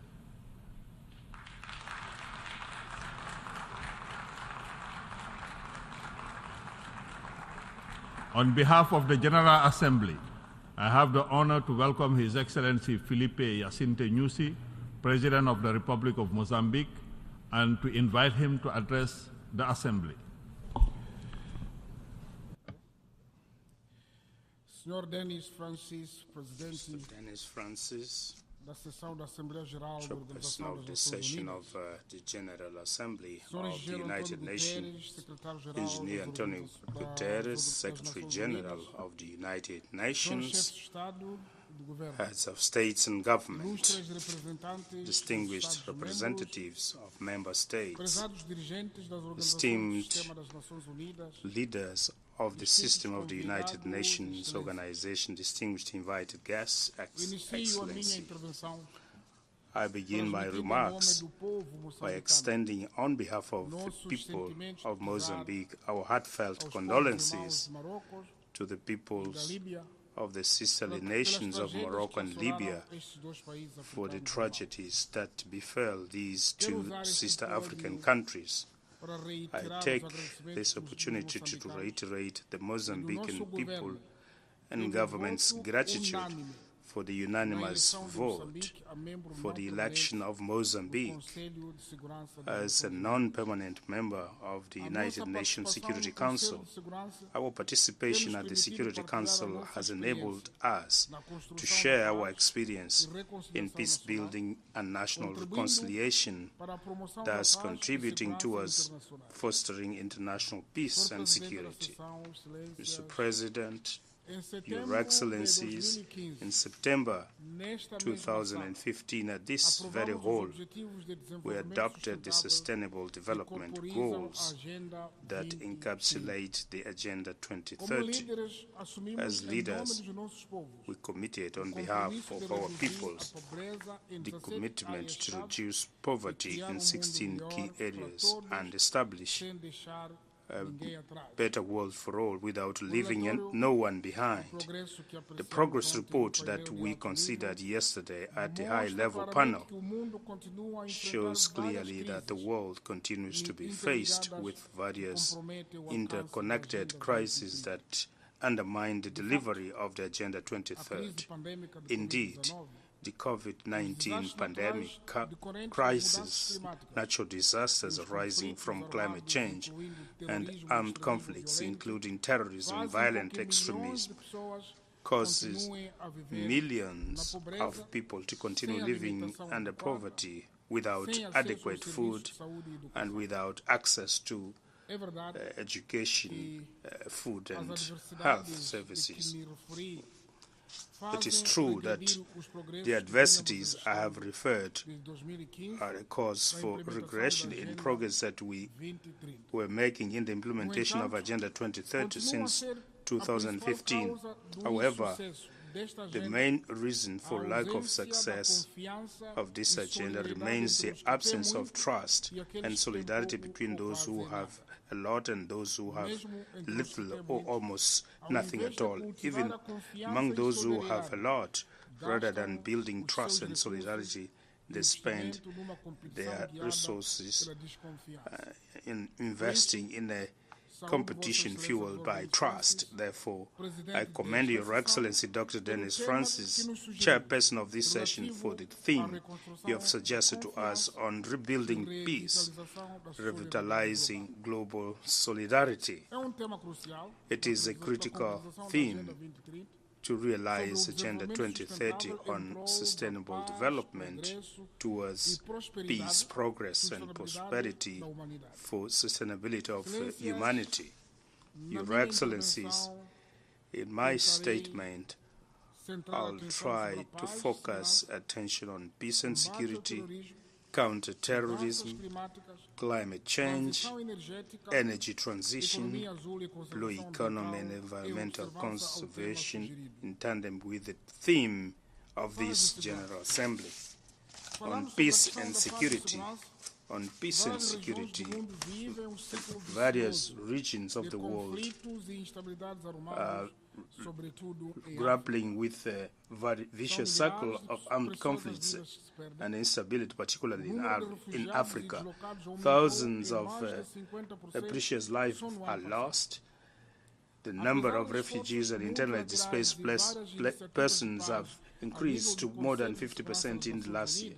despite multilateral efforts of several peace initiatives at the United Nations Security Council level and regional organization, war in Ukraine and other regions prevail and endanger peace, security, and global economy. My own country, Mozambique, experienced cycle of armed conflicts, sometimes triggered by forces alien to national interests, but its settlement has been possible only based on constructive dialogue founded on trust and mutual respect.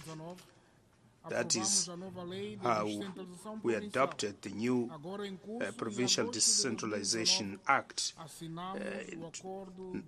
now under implementation, and in August 2019 we signed the Peace and Reconciliation Accord, also known as Maputo Accord. In June this year we closed the last camp of Renamo, a formerly armed opposition party, marking the conclusion of the disarmament and demobilization phase. The crucial phase that follows is the reintegration of ex-combatants into the society, including payment of pensions, although not provided for by law. I would like to express our gratitude as this process counts on the support of the United Nations and other multilateral and bilateral partners. Terrorism.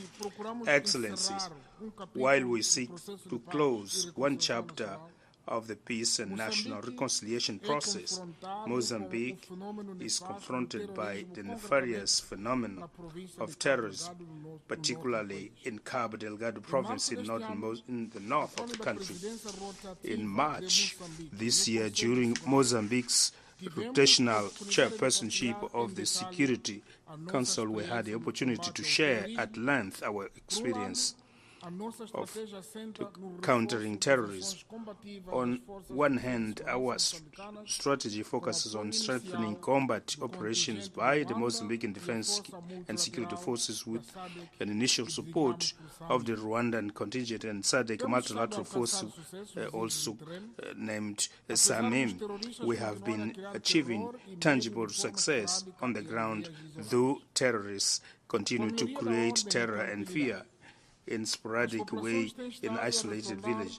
With the improvement of safety and tranquility, populations have been returning in large numbers to their home areas, resuming their normal life.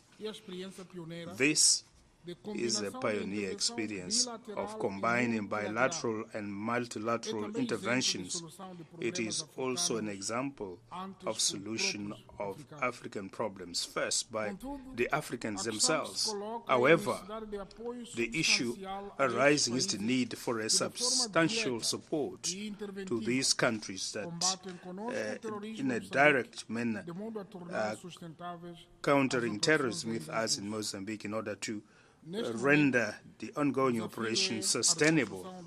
At this juncture, the challenge is reconstruction of infrastructures and consolidation of social cohesion, whose actions are undertaken within the framework of Northern Region Resilience and Integrated Development Program, PREDIM, which counts on the support of partners. We would also like to appeal for your solidarity in this other component of countering terrorism. Climate change.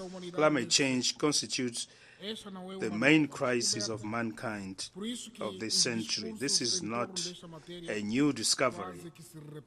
Therefore, many species around this subject almost repeat themselves. For a number of decades ago, scientific evidence shows that our planet is at the eve of climate catastrophe. However, despite this evidence and commitments assumed yearly during various conferences on climate change, the situation has been aggravating. The same applies to conflicts. The cause for climate change is lack of confidence or trust, solidarity associated with selflessness of some countries. that pollute. The enriching of these countries is costing the price of disgrace for countries that contribute less with pollution that coincidentally are the poorest country. As a consequence, heat waves, cyclones, floods, droughts, earthquakes, the rise of the sea level, uncontrolled fire, and other extreme phenomena have become increasingly frequent all over the globe. In the case of Mozambique, due to its geographic location, the country suffers cyclically of the devastating impact of natural disasters. The largest cyclones, Idai, Kenneth, and Freddy, caused hundreds of losses of life, highly costly damages and losses to the tune of billions of dollars. So far, we have not yet been able to recover just 1/3 of damages recorded. However, support from partners have been well below the pledges and beyond the requirements. In many cases, when these assistance comes, partners have preferred to manage the funds outside agreed mechanisms with the government, causing overlaps in areas of programs which have little impact on the communities. As a consequence, a substantial portion of funds are spent in capacity building, conferences, bureaucratic issues, rather than allocating funds to affected people, which once again shows lack of trust and solidarity. As a way of mitigating the suffering of the people, we have been promoting domestic solutions towards consolidating a disaster management system with the involvement of public, private stakeholders, civil society, and local communities, focusing on prevention and adaptation. This way, we have managed to reduce the impact of natural disasters, a fact that has merited the recognition of Mozambique at SADC, African Union, and UN agencies. Mr. President, Excellencies, energy transition. Energy transition is a global imperative aimed at building more resilient and sustainable societies. However, we advocate that energy transition should be fair and must work as a launchpad to enable poor countries to find a window of opportunity in the diversification of the energy mix in order to consolidate their economic base. Energy transition requires large investments in power generation projects from clean sources. Once again, we invite the most industrialized countries to show more solidarity by implementing their climate fund commitments. Mozambique is a regional reference for the diversity of its energy matrix that includes hydropower dams, in particular Kaurabasa, solar power stations, and wind power stations, and construction works for Mpanda Ukua are now underway.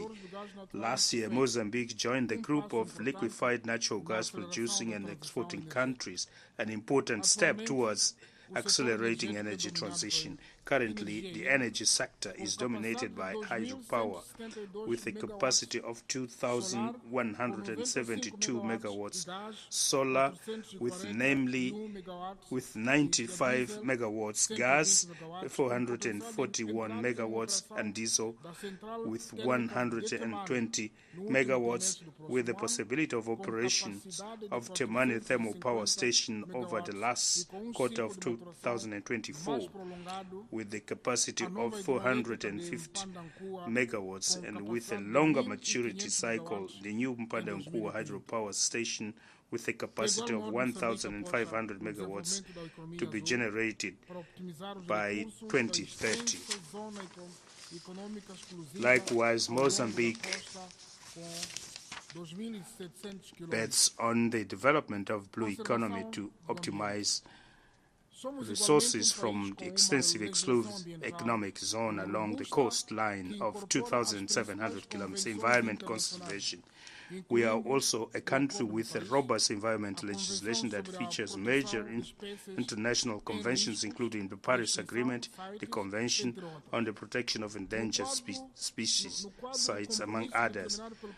Within the framework of the nationally determined commitment NCD in 2021, Mozambique became the first African country to receive payments from the World Bank Fund for reducing emissions from deforestation and forest degradation.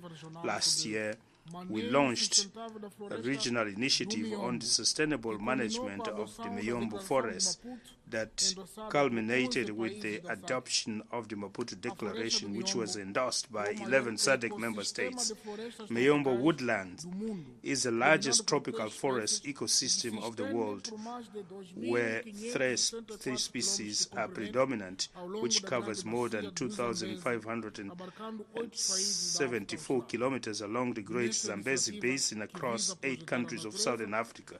Under this initiative, which intends to project nature, we count on the support of bilateral and multilateral partners in conservation of the Miyombo forest that can largely contribute to capture carbon on the planet. Excellencies, the challenges currently faced by humanity are huge. However, solutions are within our reach. We, the leaders present here, have the historic responsibility of saving the planet for the benefit of future generations. The priority areas requiring urgent actions are clearly identified with the metrics of already defined solutions, of which we highlight 3. First, we need to renew the political will and redouble efforts to accelerate the achievement of targets of Agenda 2030. We do not need to come up with analytical speeches. The most important is action by all of us with vigor and using available resources. Secondly, we have to intensify integrated policies with concrete actions to eradicate poverty, reduce inequality, preserve nature by empowering women, the youth, and other vulnerable groups. Thirdly, we must strengthen international partnership and multilateralism, taking the United Nations system as a basis. However, 78 years later, the world has experienced profound transformation that require deep reforms. I conclude by appealing for the existence of a more inclusive international financial system that is guided by transparent rules and mutually beneficial rules, where Africa participates as a partner that has a lot to offer to the world and not only a warehouse that supplies cheap commodities to countries or international multinationals, corporations that dominate the international market.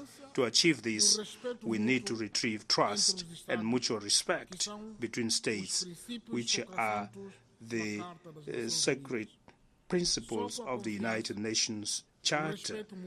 Only with trust and mutual respect and solidarity we can build a better world of peace, safe and sustainable that deliver welfare for all. Thank you very much for your attention. On behalf of the Assembly, I wish to thank the President of the Republic of Mozambique for the statement just made, and I request protocol to escort His Excellency.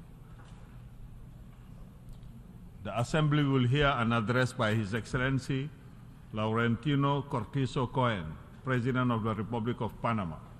I request protocol to escort His Excellency.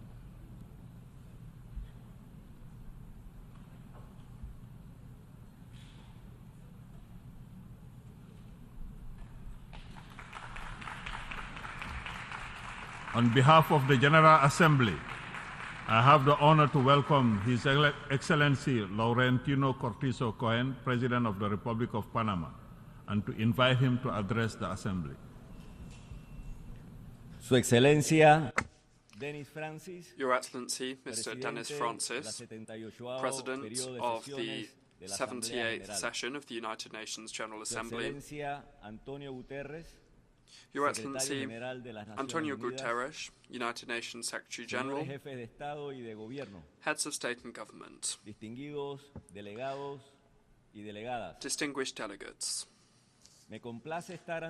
I'm delighted to be here before you at this assembly that gathers us with a view to finding more effective ways of addressing the pressing problems of global society. The Republic of Panama, as a founding member of this organization, reiterates its firm commitment to the search for solutions based on dialogue and on mutual respect that contributes to the maintenance of international peace and security, which are essential for the development and well-being of humanity. Panama is the bridge of the world. It is a crossroads at the center of the Americas, where all roads converge, thanks to our exceptional air and maritime connectivity, which is the best in Latin America and the Caribbean. Furthermore, the Republic of Panama is committed to achieving the 2030 Agenda and its 17 Sustainable Development Goals, and they are included within the government plan of my administration. Ladies and gentlemen, in the 50 months that we have been in office, our government has focused on public policies that allow us to address the huge challenge, laying the foundations to reduce poverty and inequality in order to provide the most disadvantaged populations an opportunity to achieve the social and economic conditions that enable them to live decently. Making headway in achieving the Sustainable Development Goals is an inescapable responsibility that compels us to pay attention to the cause and effect relationship between them. We must ask ourselves, how does the climate crisis have an impact on the 3 first Sustainable Development Goals? Can we really end poverty, achieve zero hunger, and health and well-being in the midst of this serious drought that is afflicting the planet, as well as the floods and the devastating fires that are razing huge areas of land and the rise in sea levels? Let us think about the conclusions of the IPCC report that warns us of an escalation of changes to the climate system, unprecedented escalations that are leading us to extreme situations that have pose a grave threat to the survival of life on Earth. The climate crisis is a ticking time bomb, and time is running out for all of us. Ladies and gentlemen, the commitment of Panama to human existence is something that has been shown and demonstrated with the decisions that we have made and the consequential actions that we have engaged in. We are a country with huge water resources. Our coasts are bathed by 2 huge oceans, and this makes us particularly aware of the importance of water for our population and for life on Earth. Panama has made extraordinary efforts to preserve our seas, achieving the goal of 30% protected 9 years before 2030, and we have even increased it to 54% this year. Panama, and this is not rhetoric, but rather we have done this with facts, with actions, has become a blue leader. And I can also tell you that Panama is one of the 7 countries in the world that has been declared to be carbon negative. Ladies and gentlemen, in Panama we have established a carbon footprint reduction program with a national green hydrogen and derivatives strategy. Furthermore, since we have been in office in Panama, we have brought in an ambitious energy transition agenda, with the goal being to find and to develop accessible energy that is not polluting in order to reduce our greenhouse gas emissions by at least 24% for 2050. Panama is one of the 15 countries in the world that is most exposed to climate risks and natural risks. In fact, we have already seen in our country the first case of climate displacement when we had to relocate the population of the Kyrgyzstan island due to rising sea levels. Ladies and gentlemen, I wish to reaffirm, on behalf of the Republic of Panama, that the Panamanian people successfully rose to the task of the Panama Canal operation in 1999, and we increased its capacity in 2016. I wish to express to the nations of the world that Panama is committed to continuing to operate the canal in a safe, efficient, reliable and competitive manner, as we have done so far. And we have done this very well. Ladies and gentlemen, Panama, as a country that makes effective contributions to environmental protection,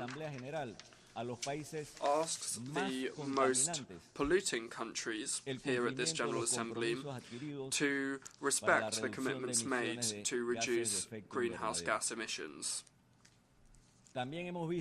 We have also seen on repeated occasions at the General Assembly and at the meetings of the Conference of the Parties, the COPs, the United Nations COPs, that countries commit to making changes that later are not delivered.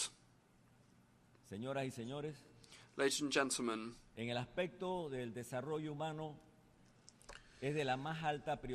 human development is the greatest priority and provides populations opportunities for a more decent life within their own countries. That way, they wouldn't have to abandon their countries and embark on irregular emigration, exposing themselves to human rights violations and often losing their own lives. In this regard, the problem of irregular migration must be addressed multilaterally, with a focus on the respect for human rights and under the principles of solidarity and shared responsibility, with the aspiration being to safeguard the integrity of human life in a safe and orderly manner. Panama is working actively in collaboration with several countries in the region to implement programs to improve care and protection for irregular migrants who enter our country over the border with Colombia, crossing the dangerous Darien jungle, which is the largest natural park in the whole of Central America. Ladies and gentlemen, our country is making colossal efforts to provide solidarity to these irregular migrants, whose number is increasing every year.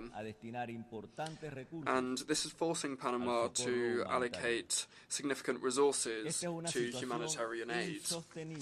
This is an unsustainable situation. It's not something we asked for. It's inhumane and is a painful humanitarian tragedy. We are seeing suffering and death for thousands, hundreds of thousands of migrants who are embarking on this perilous journey. I wish to reiterate to you that this situation is not sustainable. It is a situation that we are victim to and that we are not responsible for.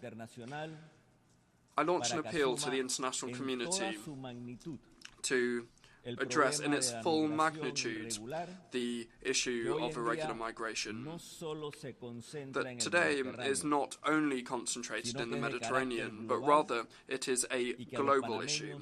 And the fact is that the Panamanian people currently are being directly affected by it. Ladies and gentlemen, today we reiterate the appeal for dialogue, for peace, and for multilateralism, with respect for international law and for the principles that underpin it, without anything that goes against the well-being of peoples. In many ways, we are in a race against the clock for human survival.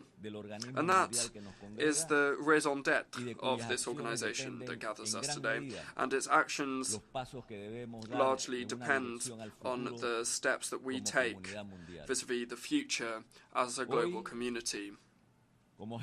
Today, as the Panamanian head of state, I wish to express to all of you that Panama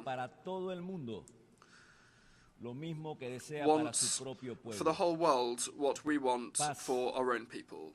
That is peace, well-being, justice, and development. Thank you very much.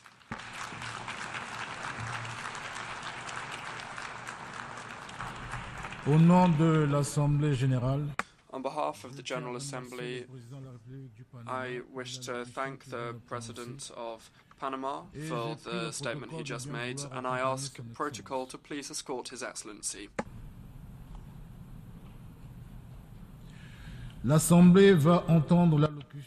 The General Assembly will now hear an address by His Excellency Bola Ahmed Tinubu, President and Commander-in-Chief of the Armed Forces of the Federal Republic of Nigeria.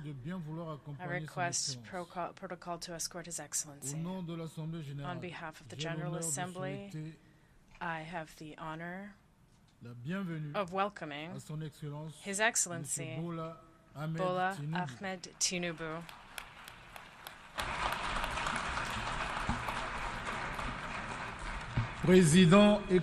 President and Commander-in-Chief of the Armed Forces of the Federal Republic of Nigeria, and I invite him to take the floor.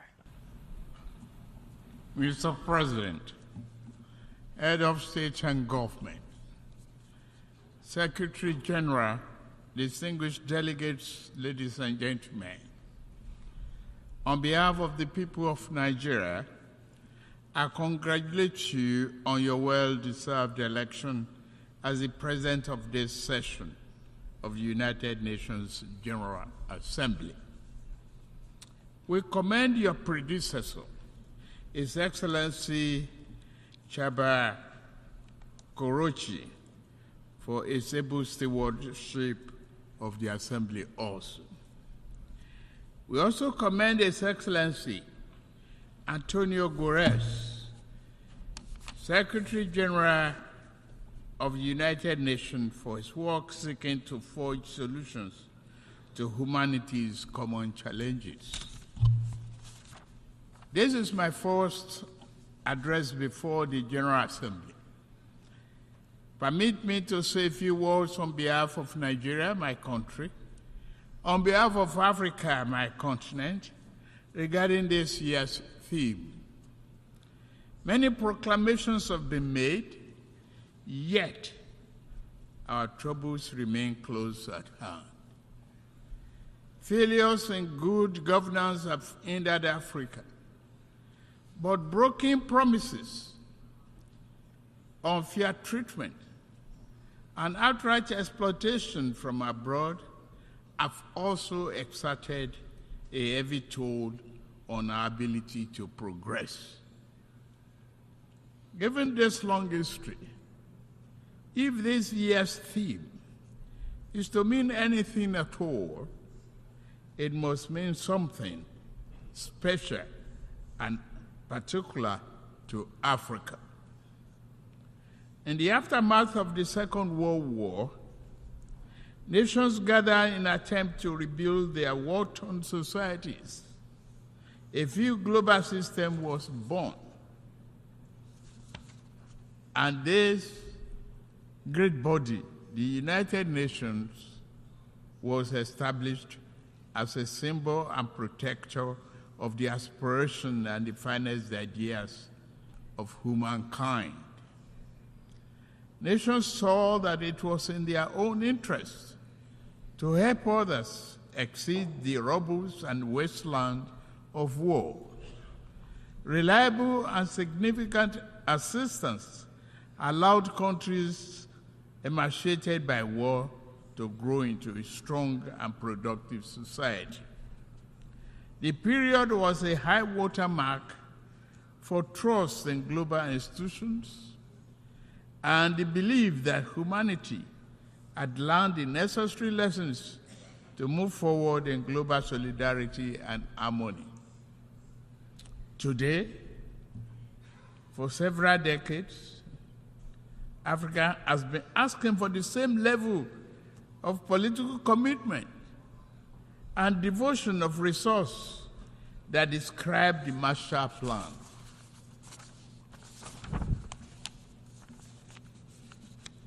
We realize that underlying conditions and causes of economic challenges facing today's Africa are significantly different from those of post-war Europe. We are not asking for identical programs and actions. What we seek is an equal, firm commitment to partnership. We seek enhanced international cooperation with African nations to achieve the 2030 Agenda and Sustainable Development Goals. There are 5 points I want to highlight.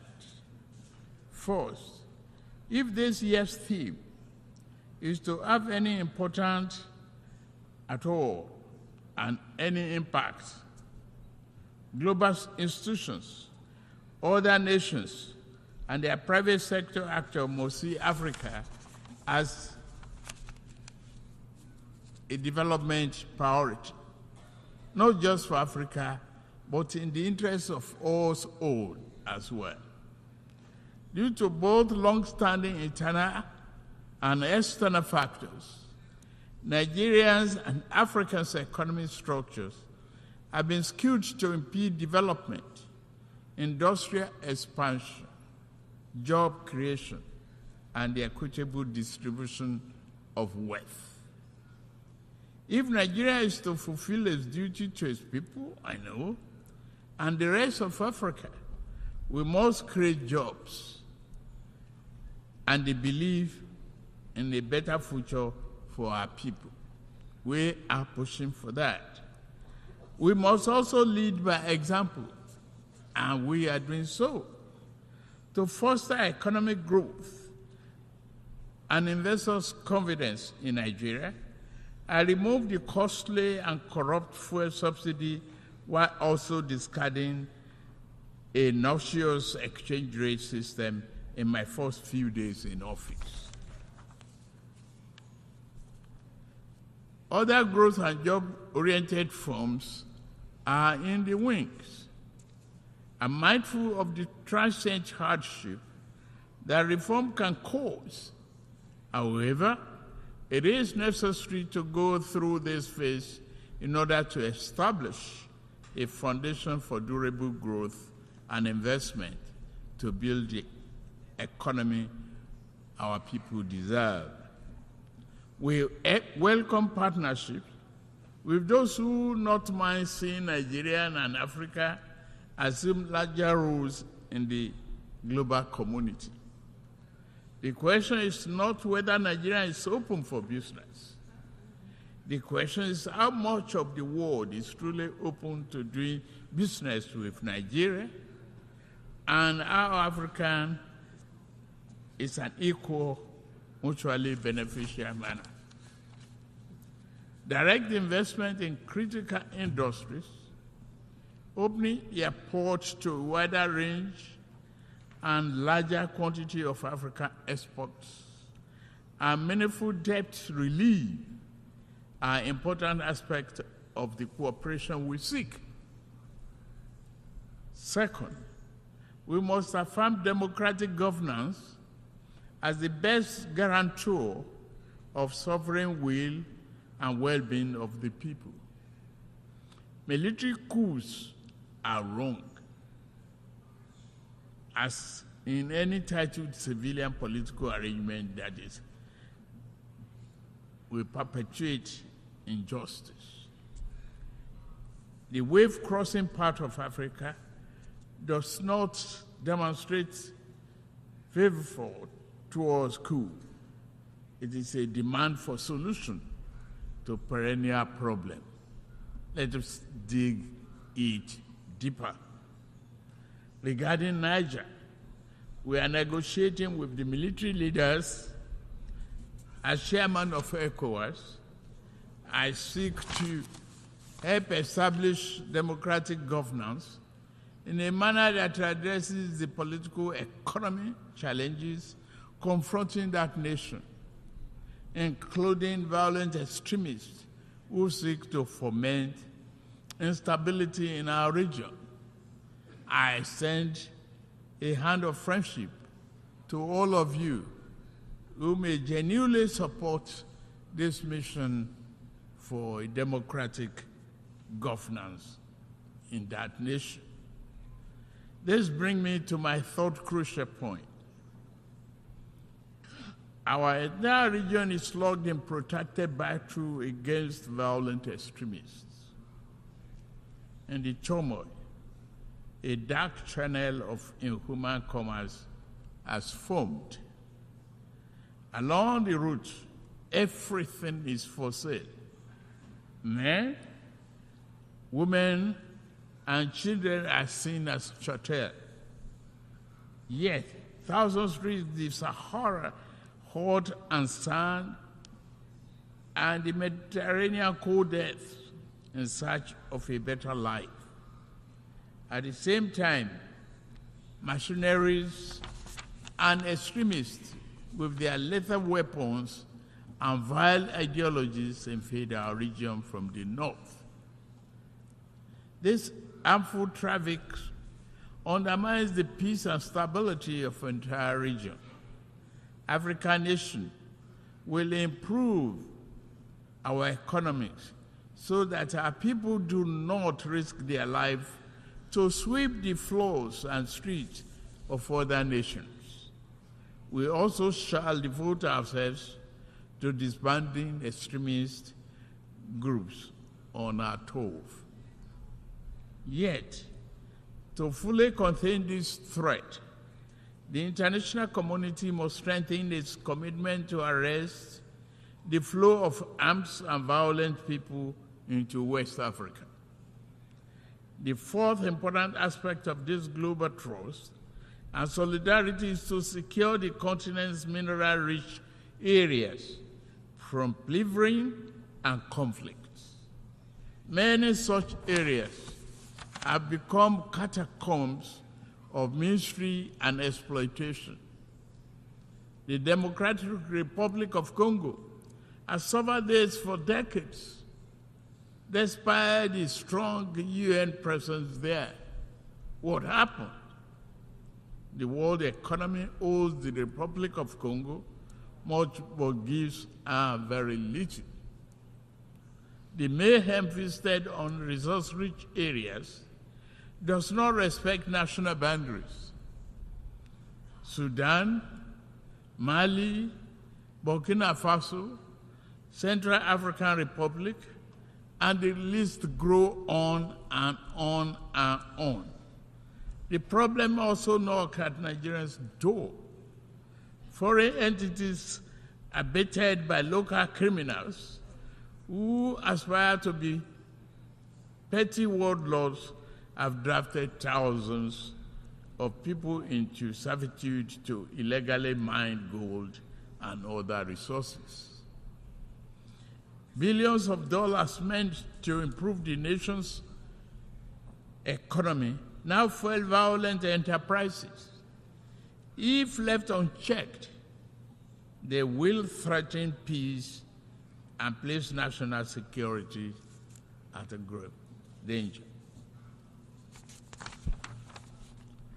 Given the extent of this injustice and the high scales involved, many Africans are asking whether the phenomenon is by accident or by design. Members' nations must reply by working with us to deter their farms and nationals from the 21st century pillage of continent riches. Fifth, climate change severely impacts Nigeria and Africa. Northern Nigeria is honored by desert encroachment, hounded from the north. All are arable lands. Our south is pounded by the rising tide of coastal flooding and erosion. In the middle, the rainy season brings flood that kill and displace multitudes. As I lament death at home, I also lament the grave loss of life in Morocco and Libya. The Nigerian people are with you. Please note that. African nations will fight climate change, but must do so on fair and just terms. To achieve the needed popular consensus, this campaign must accord with overall economic efforts. In Nigeria, we shall build political consensus by highlighting remedial actions which also promote economic good. Projects such as Green Wall to stop desert encroachment, halting the destruction of our forests by mass production and distribution of gas-burning stoves, and providing employment in local water management and irrigation projects are examples of efforts that equally advance both economic and climate change objectives. Continental efforts regarding climate change will register important victories if established economies were more forthcoming with public and private sector investment for Africa's preferred initiatives. Again, this will go far in demonstrating that global solidarity is real and working. As I'm about to close, let me emphasize Nigeria's objective accord with the guiding principles of this world body: peace, security, human rights, and development. In fundamental ways, nature has been kind to Africa. Given abundant land, resources, and creative and industrious people, yet man has too often been unkind to a fellow man, and this sad tendency has brought sustained hardship to Africa's doorstep. To keep faith with the tenets of this world to this body and the theme of this year's assembly, the poverty of nations must end. The pillage of one nation's resources by overreach of farms and people of stronger nations must end. The will of the people must be respected. This beautiful, generous, and forgiving planet must be protected.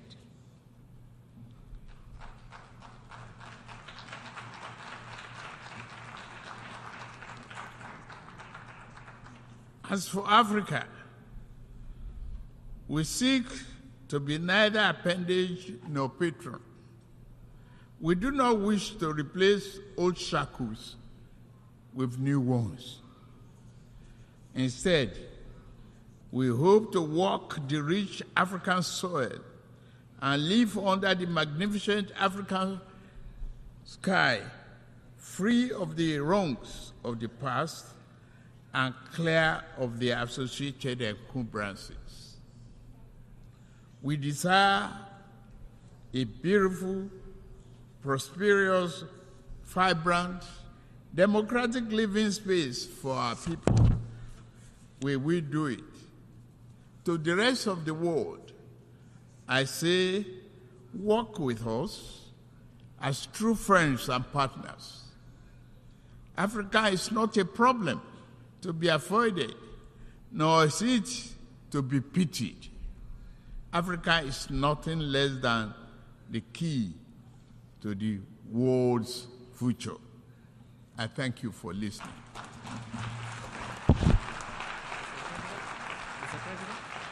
De l'Assemblée générale, je tiens à remercier le président. On behalf of the General Assembly, I wish to thank the President and Commander-in-Chief of the Republic of Nigeria for his statement, and I ask protocol to please escort His Excellency. The Assembly will now hear an address from His Excellency Mr. Luis Lacalle Pou, President of the Eastern Republic of Uruguay. I ask protocol to please escort His Excellency.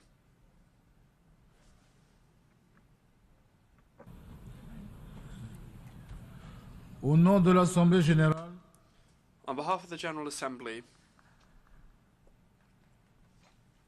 I have the honour to welcome His Excellency Mr. Luis Lacalle Pou, President of the Eastern Republic of Uruguay, and to invite him to address the Assembly. A very good evening, ladies and gentlemen. My greetings to the President of the General Assembly, which are also extended to the United Nations Secretary General, to the heads of state and government, to official delegations, and to this organization that has worked so much to hold this assembly today. Today, once again, I am here speaking on behalf of my country. I am here speaking on behalf of my compatriots. We have come here to this forum where more than 190 representatives come to deliver their message from different cultures, different governments, different ideologies, different social situations, different economic, climatic, and geographical situations. However, the fact that all of us are here means that somewhat a long time ago we agreed to work together to achieve the same rights, obligations, and principles. Derecho internacional con escaso poder coercitivo, international law with not much coercive power, where often the same bar is not applied to the larger countries than is applied to smaller ones.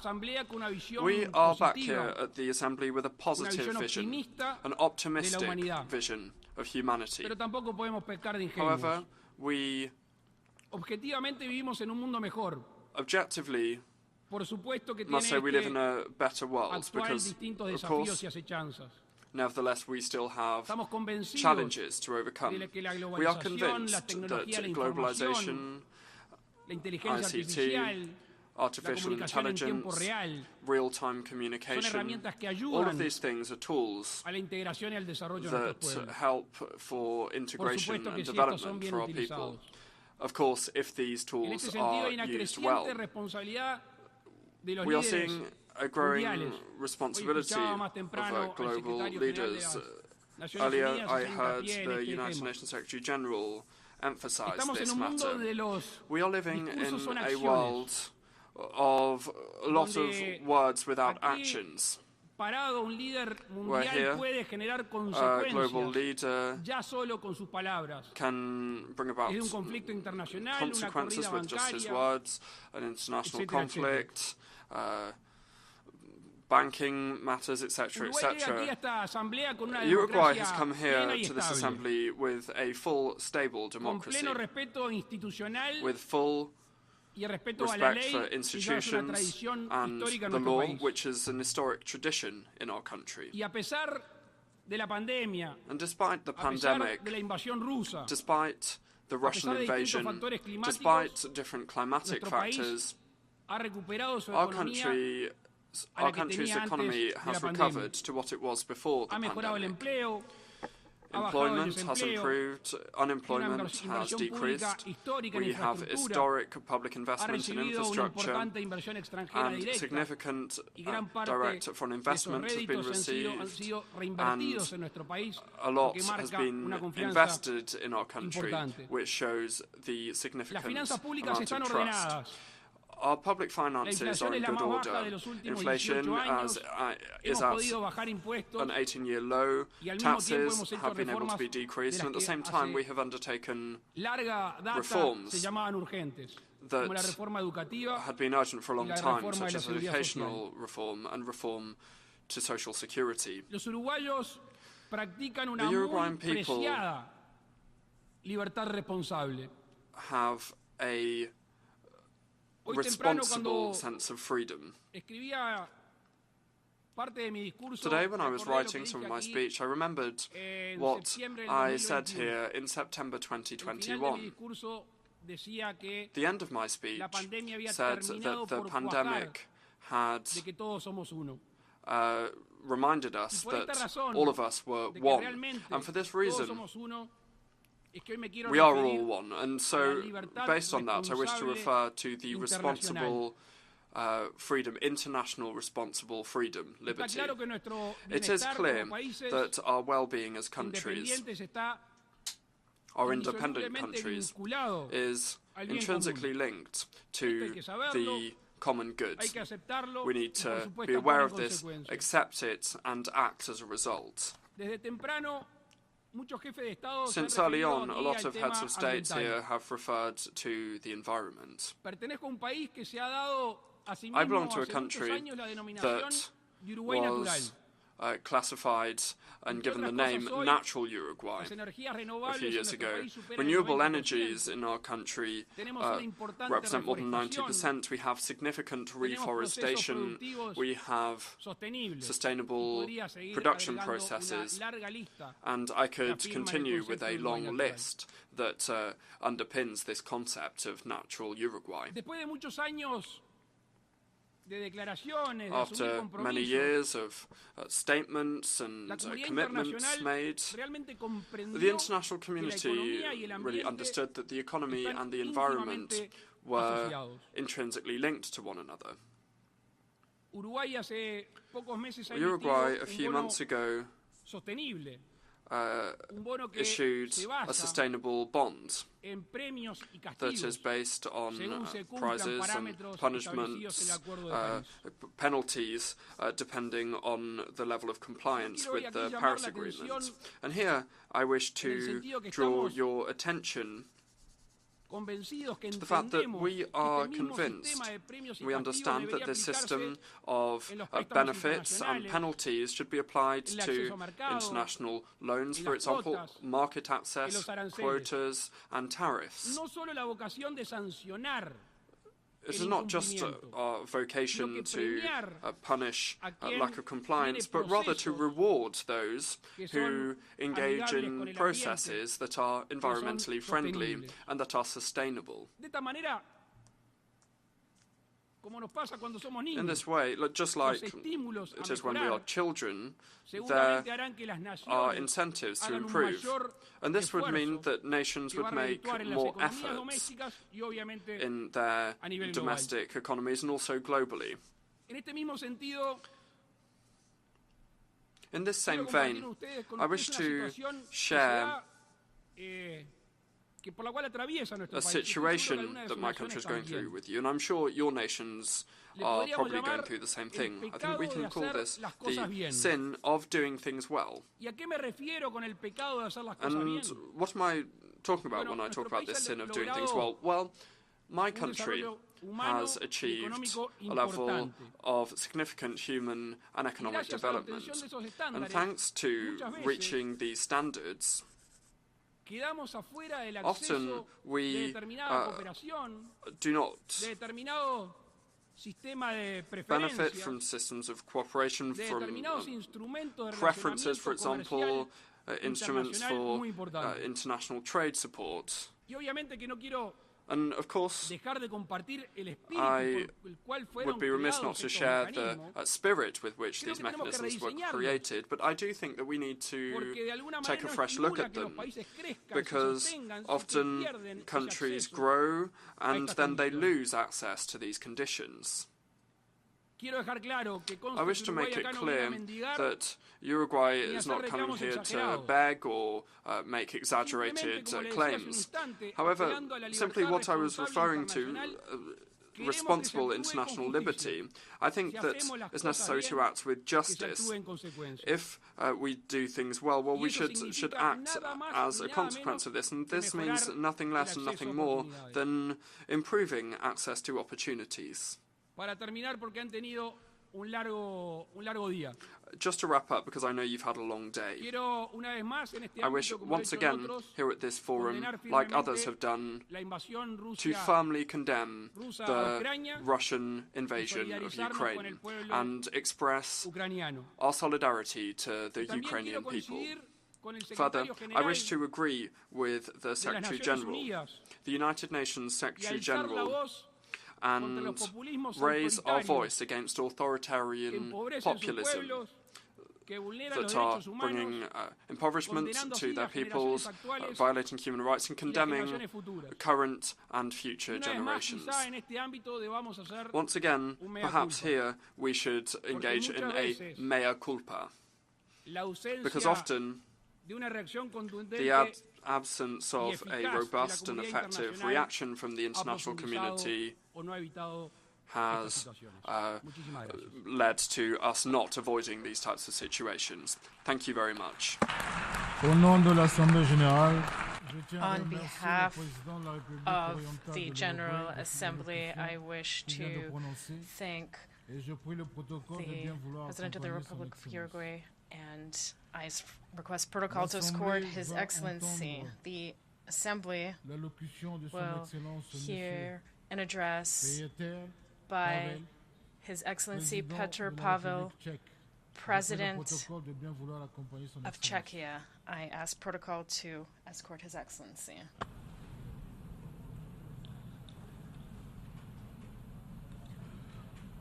On behalf of the General Assembly, I have the honor to welcome His Excellency Petr Pavel, President of the Czech Republic, and I invite him to address the Assembly. Monsieur le Président, Excellencies, ladies and gentlemen, it is a pleasure and a humbling experience to address this distinguished audience for the first time.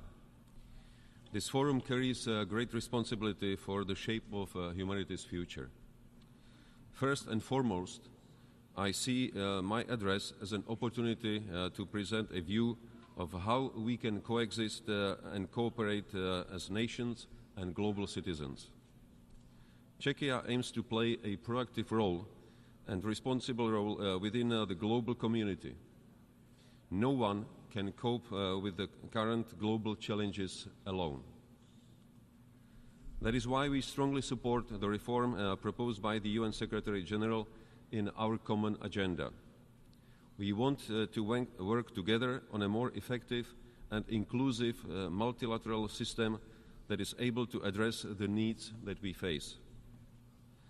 This is why Czechia announced its candidacy for non-permanent membership of the Security Council for the term 2032-33. Last year, a permanent member of the UN Security Council, one of the founding nations of this organization, blatantly violated the fundamental principles the UN stands upon. The Russian full-scale invasion of Ukraine continues to constitute a manifest violation of the UN Charter and international law we all subscribe to. My country has its own experience with wars and interventions, including decades-long military occupation imposed by Moscow. It taught us what it means when might makes right. Russia's aggression against Ukraine has come at an even higher cost. I personally visited Ukraine in April this year. My wife had this opportunity to visit a war-torn country only 2 weeks ago.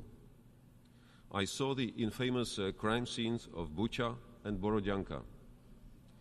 I found myself in Dnipro region, only a few miles away from the front line, in the area ravaged by war fighting.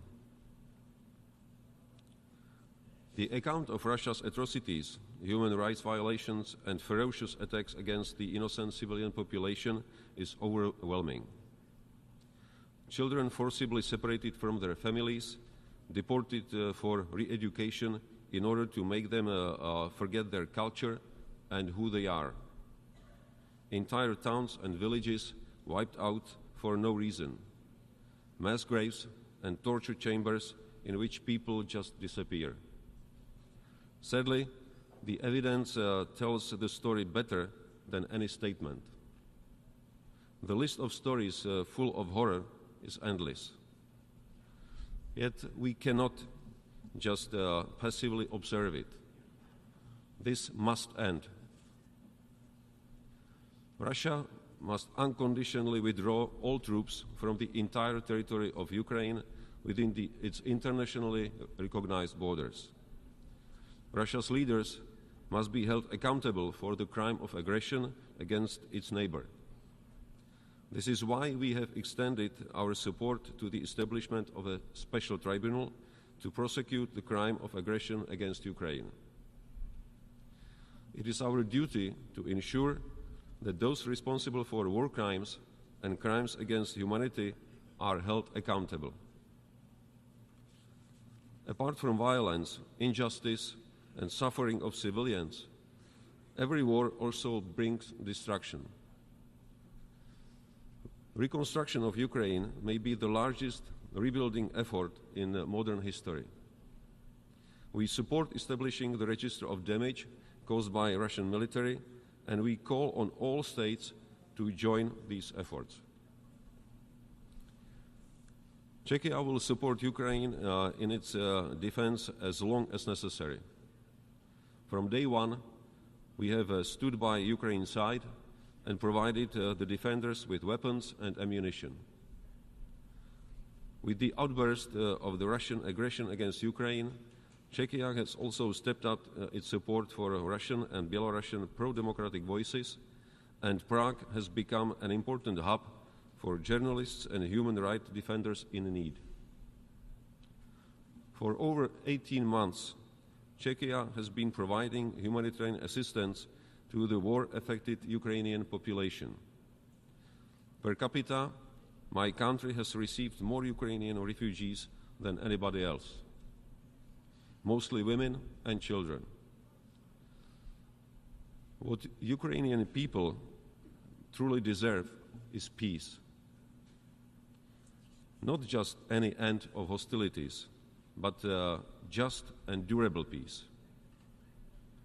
If it is to be sustainable, it cannot be based on an unjust compromise or conditions imposed by the conqueror. Neither shall it leave hopes for Russia to fulfill its imperial ambitions. It must be peace on terms of the defender and not the aggressor, as early today stated President of Ukraine Zelenskyy.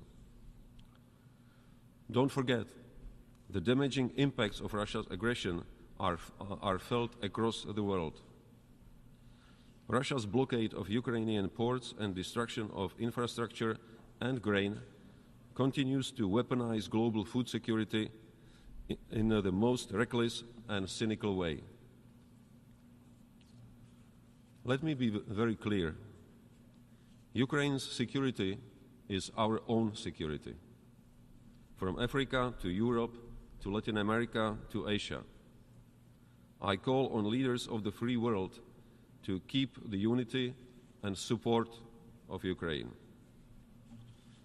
Mr. President, the threats we face are global and interconnected. Because of Russia and a handful of other countries, our world is more dangerous and rougher. Instead of cultivating cooperative security, we have to build up our militaries. Instead of boosting social cohesion programs and overcoming economic insecurity, we have to boost our defense budgets. Those who contest the international rules steer the wheel of global security backwards into confrontation, and sooner or later at the expense of all of us. Russia's reckless threats to use nuclear weapons, its policy of coercion and intimidation, represent a threat to balance and integrity of the whole system of non-proliferation. The announced stationing of nuclear weapons in Belarus is a further irresponsible escalation Czechia condemns in the strongest terms. Unfortunately, Russia's fingerprints can be found in several other current crises. Mr. President, the security, humanitarian and political crises unfolding in Sahel region are more than worrisome. The international community must try to find a way to end the series of military coups and ensure a return to constitutional order. This is the only way countries can effectively protect themselves against terrorism. It is the only way the much-needed economic and social development called for by African people can take place. The region remains vulnerable to numerous political, economic, and climate risks. Its long-term stability, security, and prosperity is crucial. We must offer genuine, pragmatic partnerships. Some countries pretend to be willing to help. In reality, they create economic and political dependencies. These undermine the long-term stability and manipulate the free will of people by spreading lies and disinformation. In Asia and Pacific, Czechia is an active and reliable ally and partner. The word cooperation must remain key for our joint efforts in the region. We deplore China's military actions which raise tensions in the Taiwan Strait and its unfriendly actions against partners in the South China Sea. Any dispute or contagious issue must be solved peacefully. Any potential armed conflict in the region would have negative consequences for the whole world. In North Korea and Iran, reckless escalation of nuclear or intercontinental ballistic missile activities combined with lack of transparency threaten international and regional security. The same applies to any material support to Russia's military aggression in Ukraine. It is clear that such supplies only aggravate the suffering of the Ukrainian civilian population. The Middle East remains the world's most volatile region, troubled by spread of conflicts, terrorism, and sectarian violence. Efforts to normalize relations between Israel and its Arab neighbors bring positive steps towards stability and peace in the region. Mr. President, our efforts to maintain peace and security are closely linked with our ability to promote human well-being and sustainable development of our societies. One may ask how a country of 10+ million people can contribute to global ambitions. Having our own national experience with oppression, fundamental rights and freedoms are deeply embedded in our value system and foreign policy. Czechia strives to pursue an active human rights and democracy policy. We are a staunch supporter of international human rights mechanisms. Currently, we are proud to serve as the presidency of the UN Human Rights Council. More than ever, we have to support media freedom to enable access to independent and factual information. Without it, disinformation and propaganda will prevail. Mr. President, the Sustainable Development Goals Summit yesterday sent a strong message of urgency and determination. The 2030 Agenda is a promise to current and future generations which we have to keep. There is an urgent need to highlight the link between peace, security, climate, environment and development on one hand, and human rights, justice and strong institutions on the other. In the latest SDGs index, Czechia is ranked as the 8th most advanced country in the implementation of the Agenda 2030 and its SDGs. Yet we also face many challenges and we need to step up our efforts. Climate change remains the single most destructive threat to the current and future existence and well-being of all humankind. It threatens our lives, livelihoods, food security, prosperity, and ultimately peace and security worldwide. Czechs devote a lot of attention to this issue. It is no coincidence that it was under the Czech presidency of the Council of the European Union last year that we finalized crucial legislation which shows the path towards the green transition of our industry. 30 years after the end of the Cold War, we are witnessing efforts of authoritarian regimes to redefine core principles of multilateral order. Malign actors use cyberspace, disinformation, economic, political and other tools to disrupt democratic processes, to undermine our institutions and to weaken our security. The challenges we face today are significant, and it is apparent that only collective action can ensure a safe and prosperous future for all. In this respect, Czechia recognizes its global responsibility and remains committed to ensuring that no one is left behind. I personally commit to work with the international community to fulfill urgent work that must be done. All the best to you and thank you for your attention. Au nom de l'Assemblée générale, on behalf of the General Assembly, I wish to thank the President of Czechia for the statement just delivered, and I request protocol to escort His Excellency. The Assembly will now hear an address by His Excellency Sir Angel Whips, President of the Republic of Palau. I request protocol to escort His Excellency.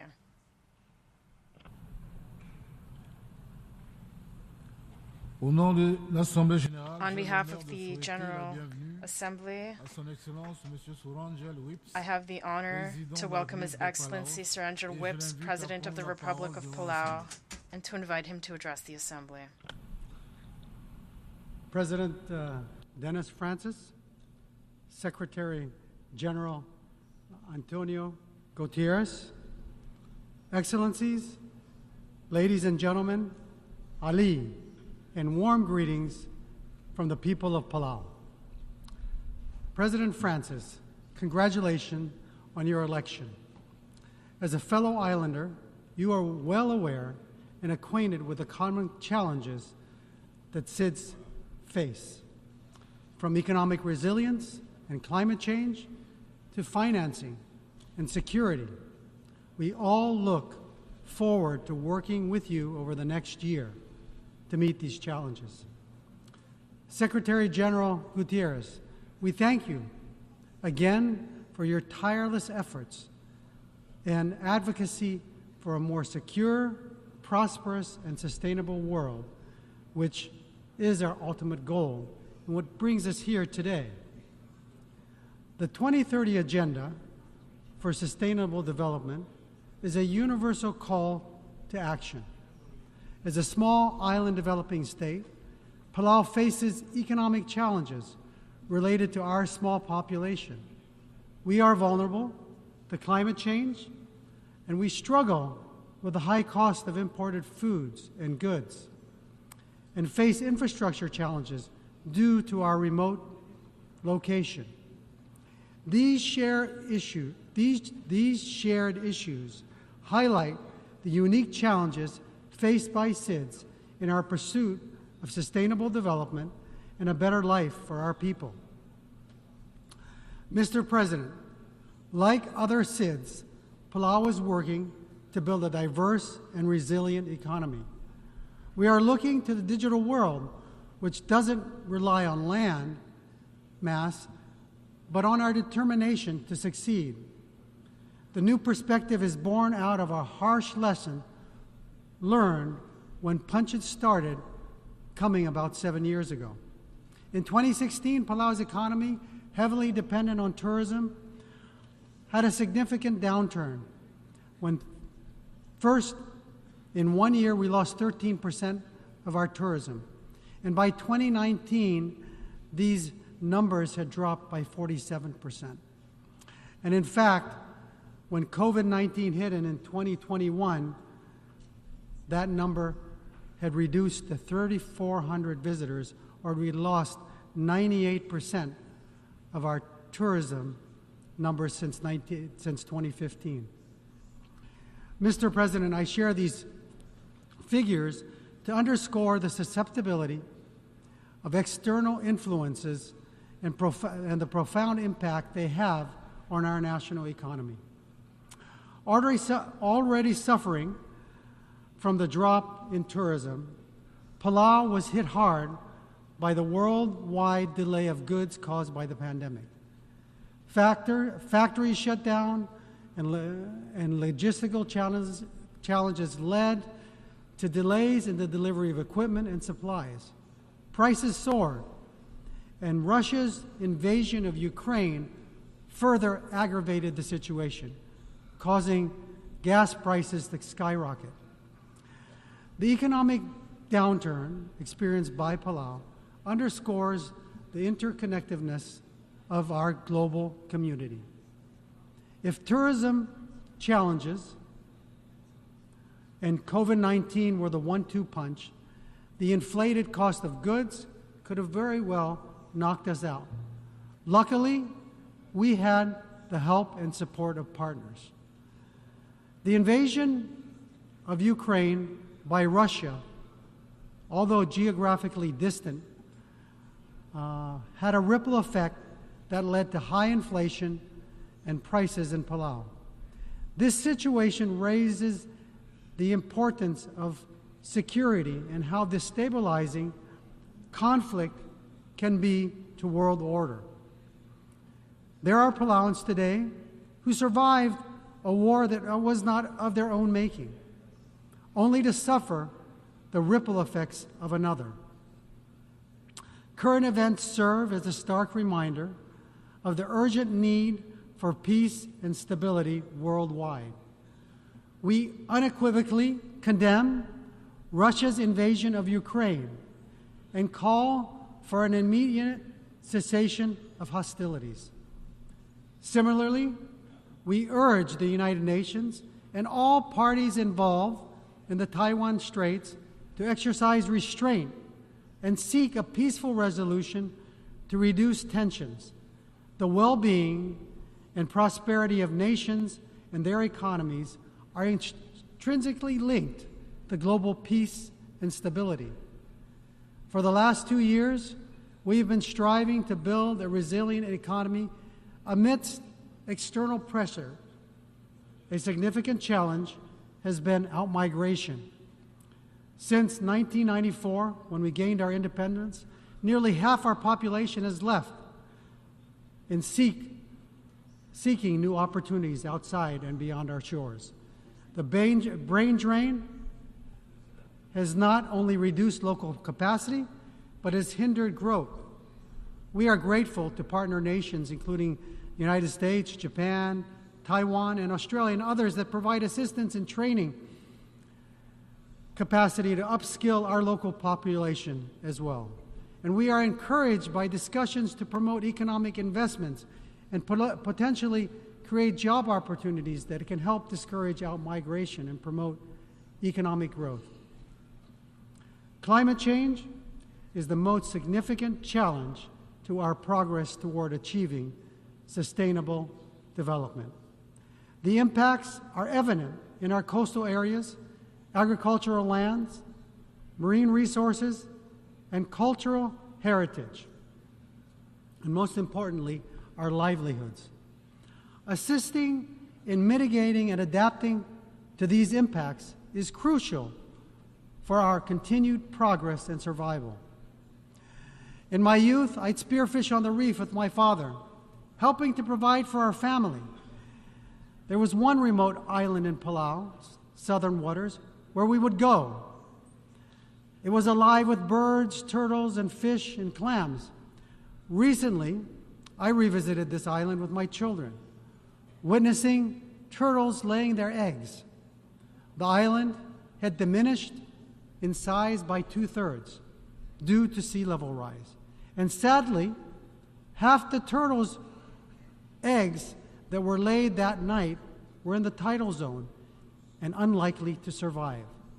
This heart-wrenching reality mirrors the fate of our homes and cultures if we fail to take decisive action.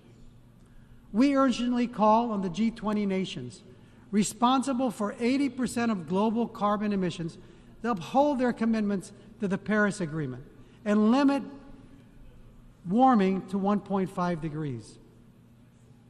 This is crucial to mitigate the climate change impacts like disappearing islands and unhatched turtle eggs.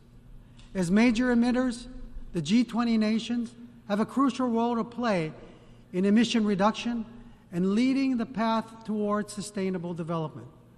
We urge the UN to simplify access to multilateral funds for SIDS and other vulnerable communities. Promoting faster transition, we call on the international community to work with the SIDS to increase access to climate finance. And we believe it's time that we change the metrics we use to determine how we access these funds by using a better index, a multi-vulnerability index, to determine how we help. However, we must ensure that commitments pledged here are acted upon and not forgotten. We have a saying in Palau that goes, Ngora terbesel adao.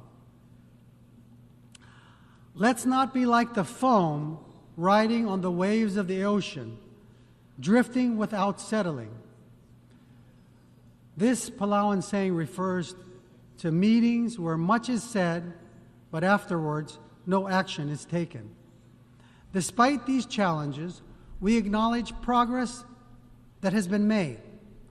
COP26 in Glasgow, COP27 in Sharm el-Sheikh were successful in leading to green domestic policies in some of the world's largest economies. And we appreciate the support of nations opposing and putting a moratorium on deep-sea mining. Proponents argue seabed minerals aid renewable transition. But the reality is we lack the knowledge about the potential impacts on the underwater ecosystems this devastating action could have. Disturbing the ocean bed, we know, could release stored carbon dioxide, which directly contradicts with our efforts to combat climate change. We advocate for a global deep-sea mining moratorium and adhering to the UN Convention on the Law of the Seas precautionary principle. On a positive note, Palau will sign the BB&J instrument tomorrow. Universal participation is crucial, especially from developed countries that can provide the implementation means and engage in areas beyond national jurisdiction activities. This movement signifies global unity in protecting the high seas biodiversity. Palau also would like to take this opportunity and second President Biden's call for the Security Council's reform. We believe such reform would introduce fresh perspectives and allow nations like Japan a permanent seat in the Council, which has seen little change since its establishment in 1945. We propose considering the abolishment of the veto powers, which can obstruct effective UN action. The upcoming summit of the future in 2024 and the 80th anniversary of the United Nations in 2025 present fitting opportunities to demonstrate progress in the Security Council. We also advocate for change regarding the Republic of China's Taiwan unjustly excluded from the UN processes. Despite its remarkable leadership and innovative solutions, Taiwan has collaborated with Palau on many vital issues, such as tourism, agriculture, ocean conservation, climate, gender equality, education, and innovation. And we urge the UN to allow Taiwan's meaningful participation in crucial specialized agencies and processes like the WHO, ICAO, and the UNFCCC. Taiwan's 23 million people have much to offer to the world, and the UN Charter affirms the equal rights of all peoples and nations, and we urge the UN to uphold the vision by allowing Taiwan to participate and contribute.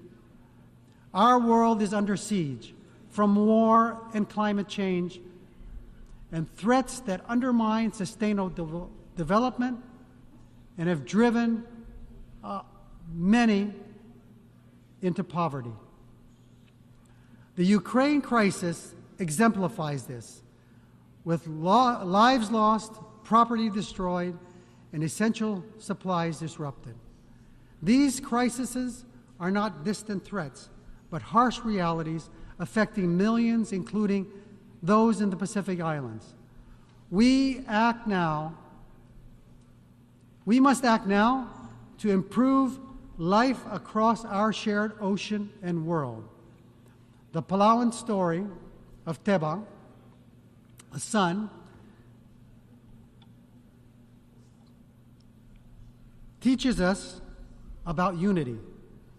Tebang and his friends went to the forest to fell a large tree to be carved into a canoe. Unfortunately, the log ended up in a taro swamp. Unable to move it, Tebang went home to consult his father, who gave him a chant. He returned with all his friends, and together chanting "Ikkamu," or we like to say "It can move," they began pulling in unison, which allowed the log to be pulled from the swamp to the shoreline to be carved into a canoe. Just as Tebang and his friends moved the log, we too can move mountains if we speak and act together. Our task may be daunting, but remember, ikkamu.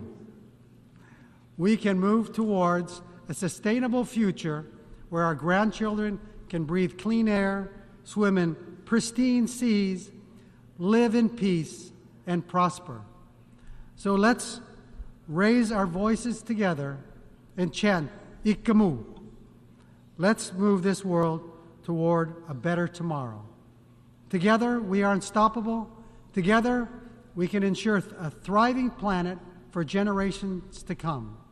Let's seize this moment with unity and determination. Let's unite for a better tomorrow, because together, we can move. We are truly stronger together. Monsieur Lang, thank you, and God bless you all.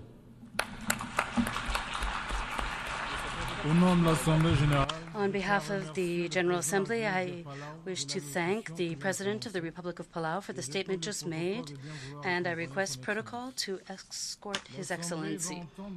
The Assembly will hear an address by His Excellency Mr. Macky Sall, President of the Republic of Senegal. I request protocol to escort His Excellency.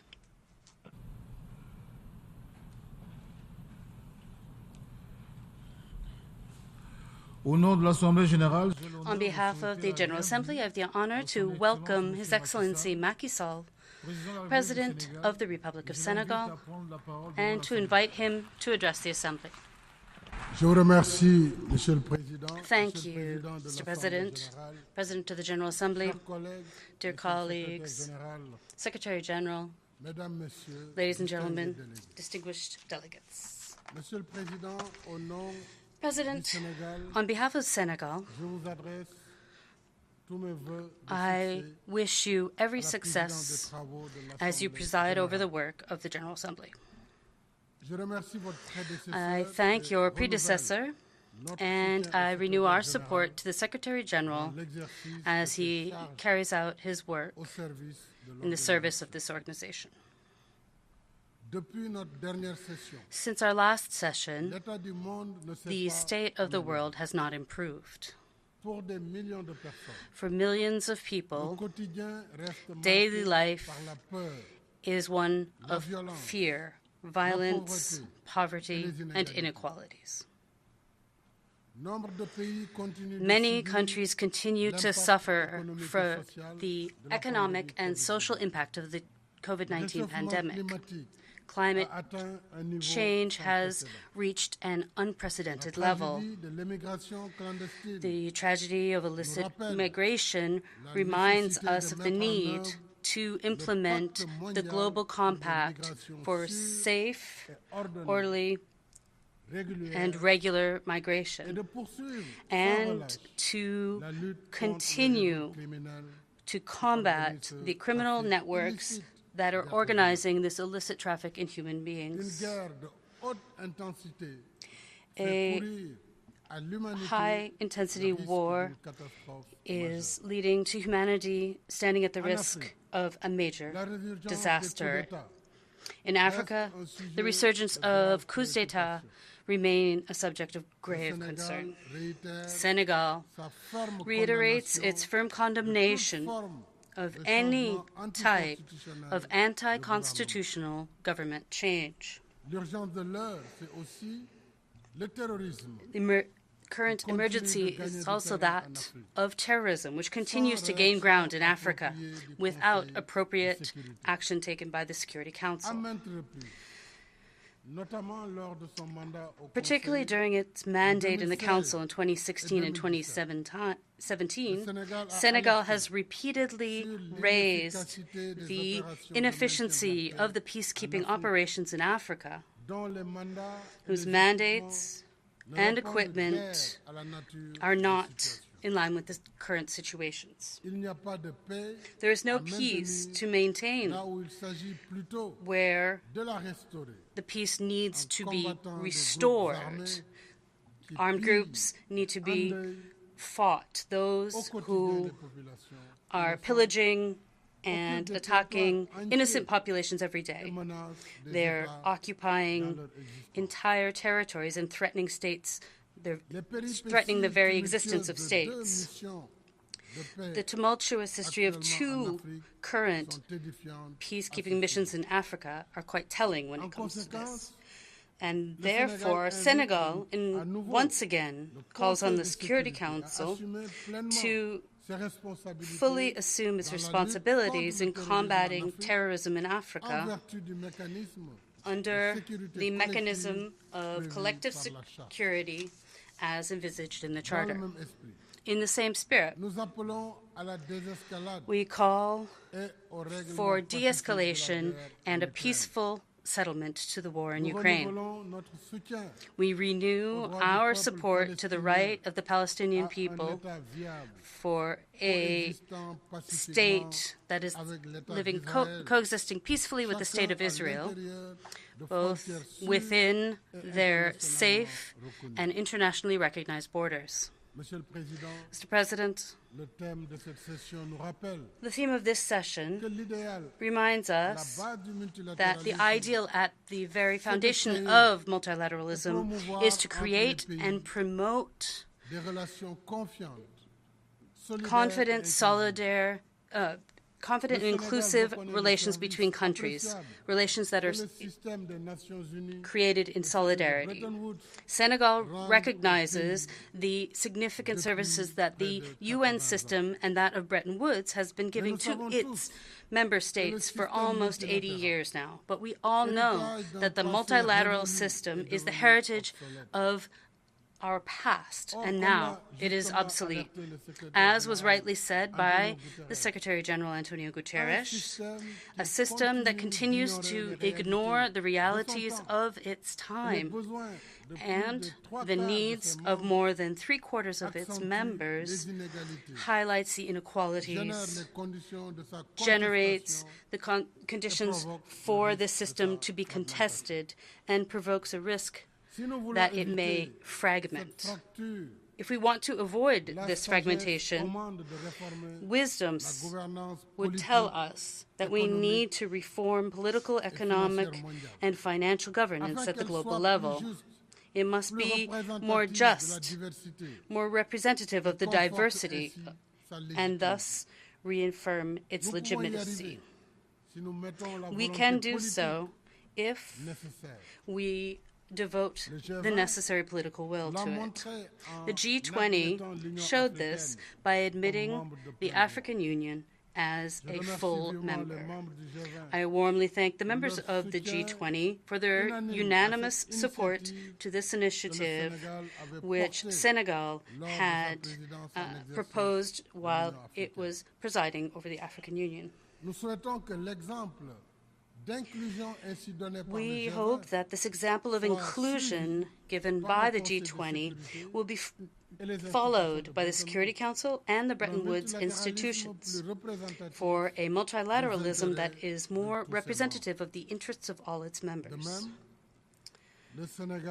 In the same vein, Senegal remains committed to the vision of peaceful international relations based on the equal dignity of peoples, cultures, and civilizations. On the 31st of October, 1961, 1 year after the independence of our country, President Leopold Sédar Senghor expressed this vision using these words: a particular civilization cannot be established without causing the majority of humanity to rise up against it. 62 years later, our position remains the same. Between free peoples, where the socio-cultural realities and history are diverse, there cannot be any legitimacy for some to define and force a single way of living upon all. For example, some sort of one-size-fits-all civilization. What works for some does not necessarily work for others. Together, we can practice our common values. but also together, we must respect our differences.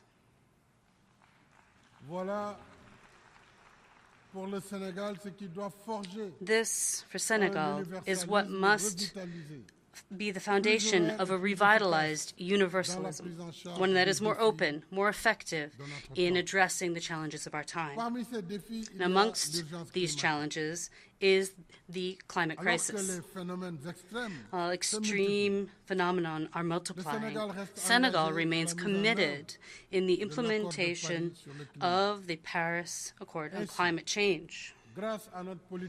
And through our willing policies when it comes to energy mixes, and renewable energies now represent 31% of our electricity. With the signature last June of our Partnership for a Just Energy Transition, our ambition is to raise this rate to 40% by 2030.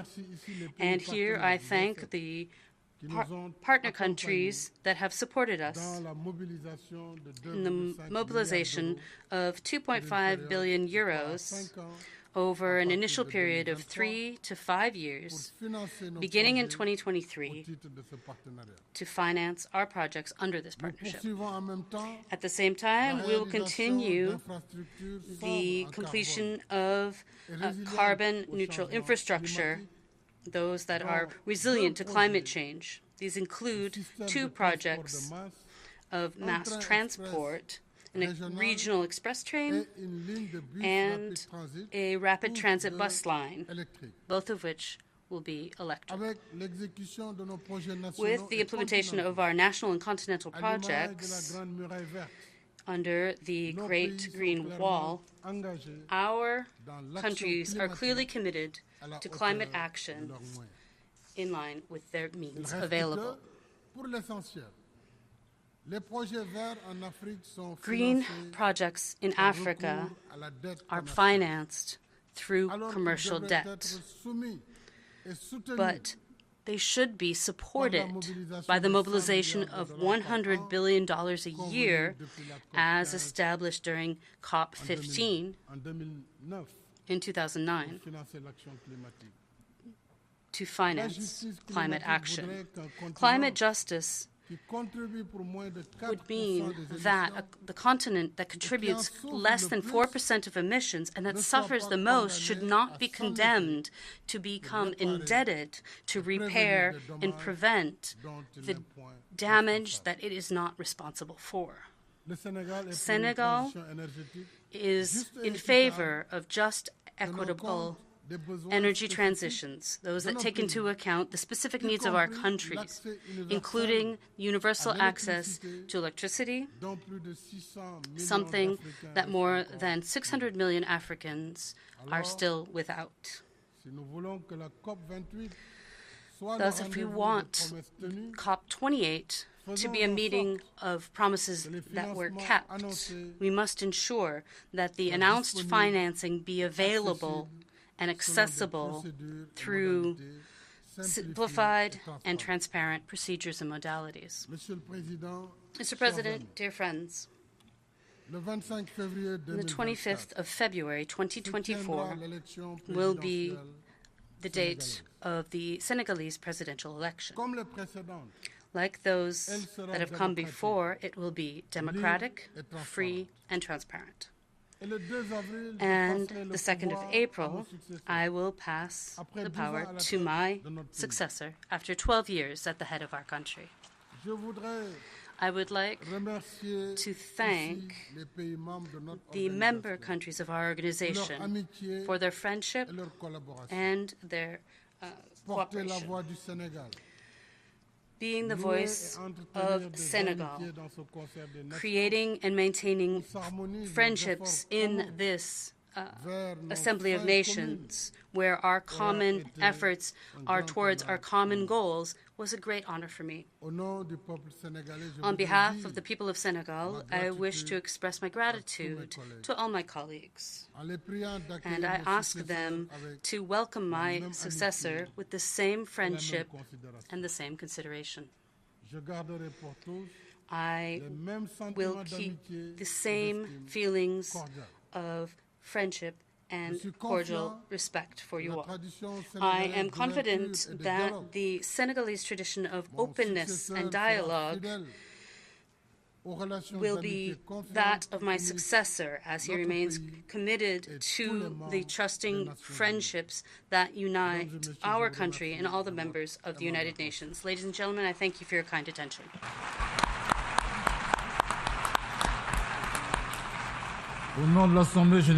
On behalf of the General Assembly, I wish to thank the President of the Republic of Senegal for the statement just made, and I request protocol to escort His Excellency. The Assembly will hear an address by His Excellency Mr. Olaf Scholz, Chancellor of the Federal Republic of Germany. I request protocol to escort His Excellency.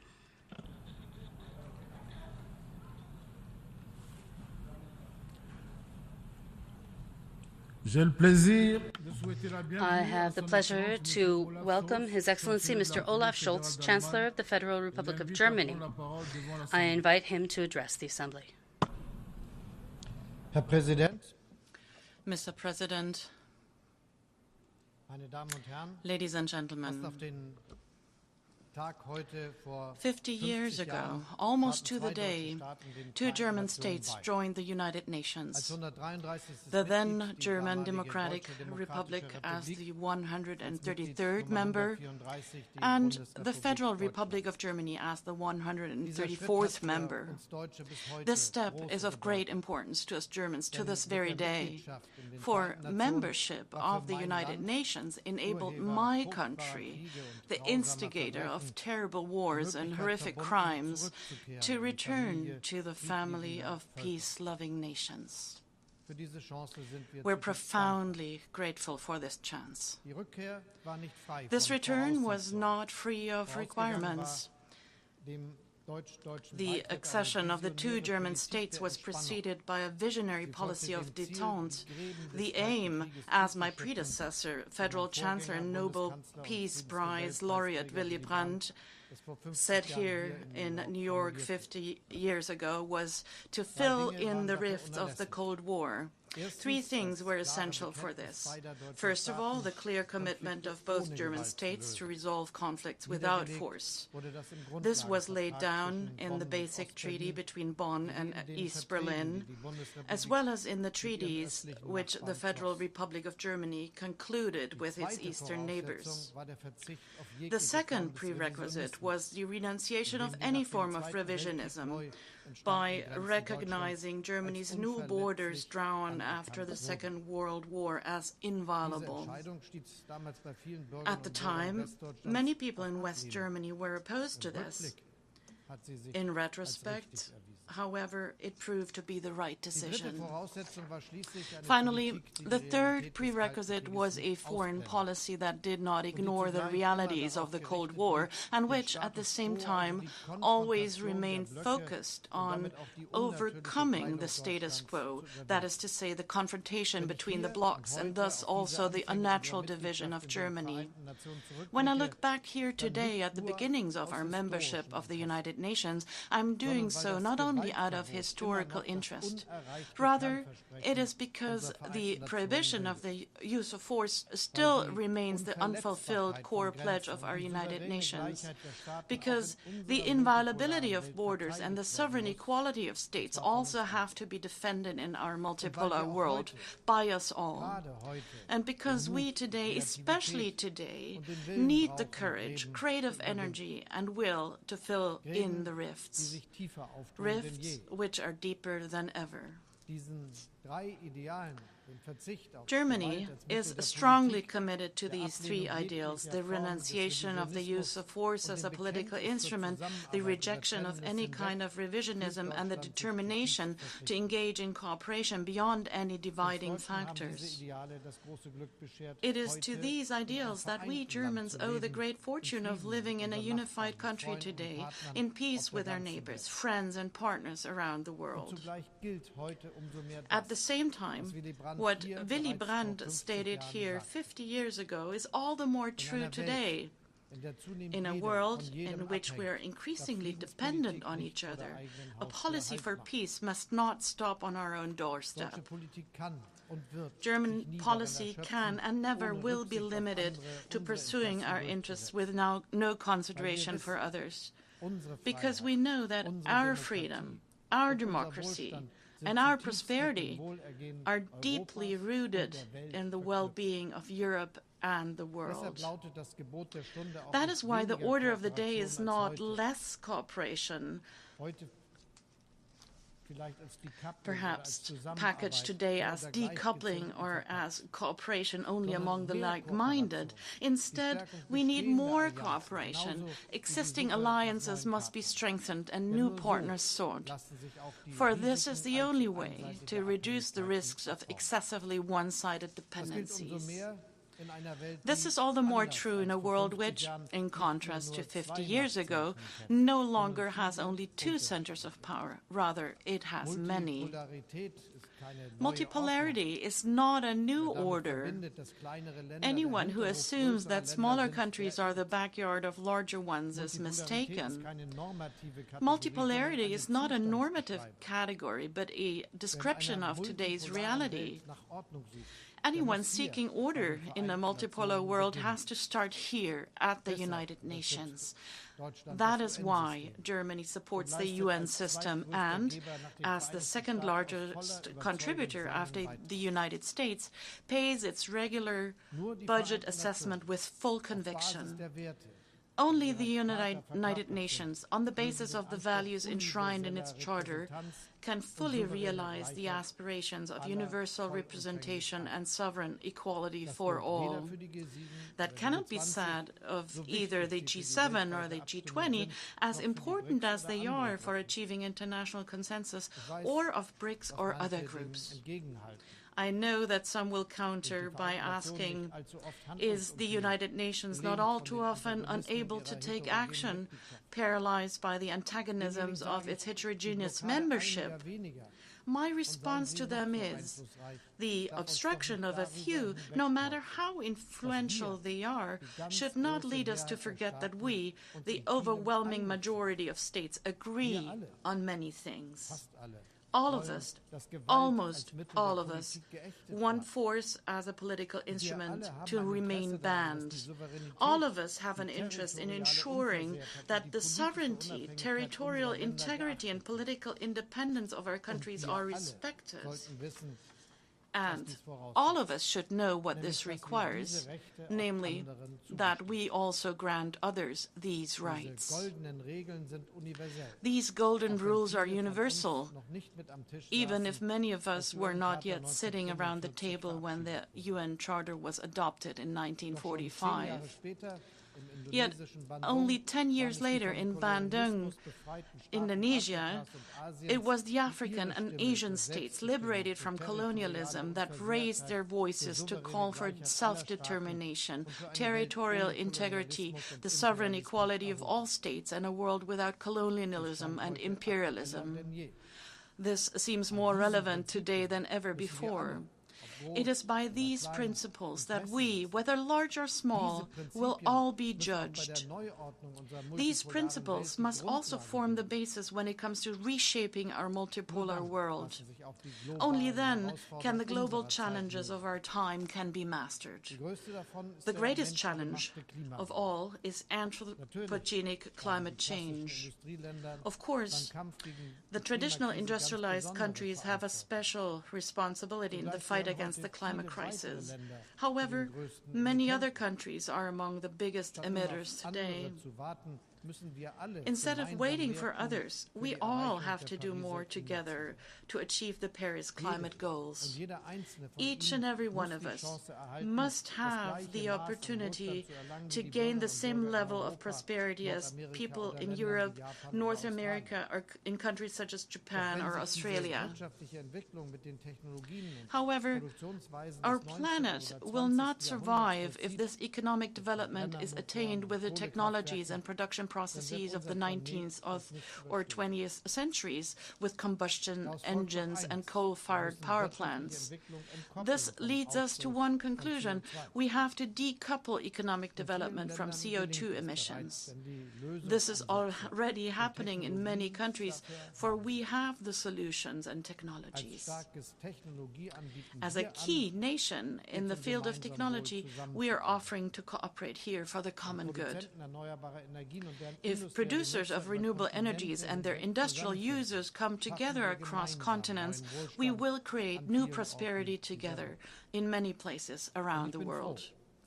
And I'm pleased to announce to you today that Germany is honoring its pledges on international climate financing. From 2 billion euro in 2014 and then more than 4 billion euro in 2020, we tripled our contribution last year to 6 billion euro. We have therefore kept our word, as will the industrialized countries as a whole, which will hit their target of 100 billion euro for international climate financing for the first time this year. That is an important and overdue signal before we take stock in Dubai this December and negotiate new climate action plans for the period after 2030. I believe it is important that we are as concrete and as binding as possible. That is why I advocate that we set clear targets in Dubai for the expansion of renewable energies and for greater energy efficiency. We will be equally ambitious when it comes to achieving the SDGs, the Sustainable Development Goals. Climate action or development, this trade-off will not work. Our summit yesterday brought home to me how urgent it is that we make up for lost time when it comes to the SDGs too. We therefore want to use next year's Summit of the Future, which we're currently preparing with our friends from Namibia, to pick up the pace and push ahead with the implementation of the 2030 agenda. It is important to me in this context that we ensure more private investment in Africa, Asia, Latin America, and the Caribbean. Let me just give you one example. The entire world is currently talking about the diversification of supply chains and raw material security. Would it not be a start if at least the first production step were to take place on site, where the raw material deposits are to be found? Certainly, Germany and German business are open to entering into partnerships of this very nature. Of course, in the coming years, we will all face the challenge of leading our economies, our energy supplies, and our infrastructure to a resource-efficient, climate-neutral future. This will require major investment. To create the right conditions to bring about this investment, we have to address the debt crisis in many countries and modernize the international financial architecture. I said it at the start that Germany is not clinging on to the status quo, not in this issue either. We want something to change. I have been calling most recently at the G20 summit in Delhi for the multilateral development banks to reform so that they can contribute more to financing the protection of global public goods, such as the climate and biodiversity or the prevention of pandemics. That is what the G20 decided in Delhi. Germany is also providing financial support for this reform. We will be the first country to invest hybrid capital to the tune of 305 million euro in the World Bank. It is estimated that this capital will enable the World Bank to provide more than 2 billion euro in additional loans. Ladies and gentlemen, General Secretary Guterres pointed out to the rapidly increasing demand and humanitarian needs faced with the many crises worldwide. Germany is the second largest donor of humanitarian assistance around the globe, and we will continue to stand by the people who need it most.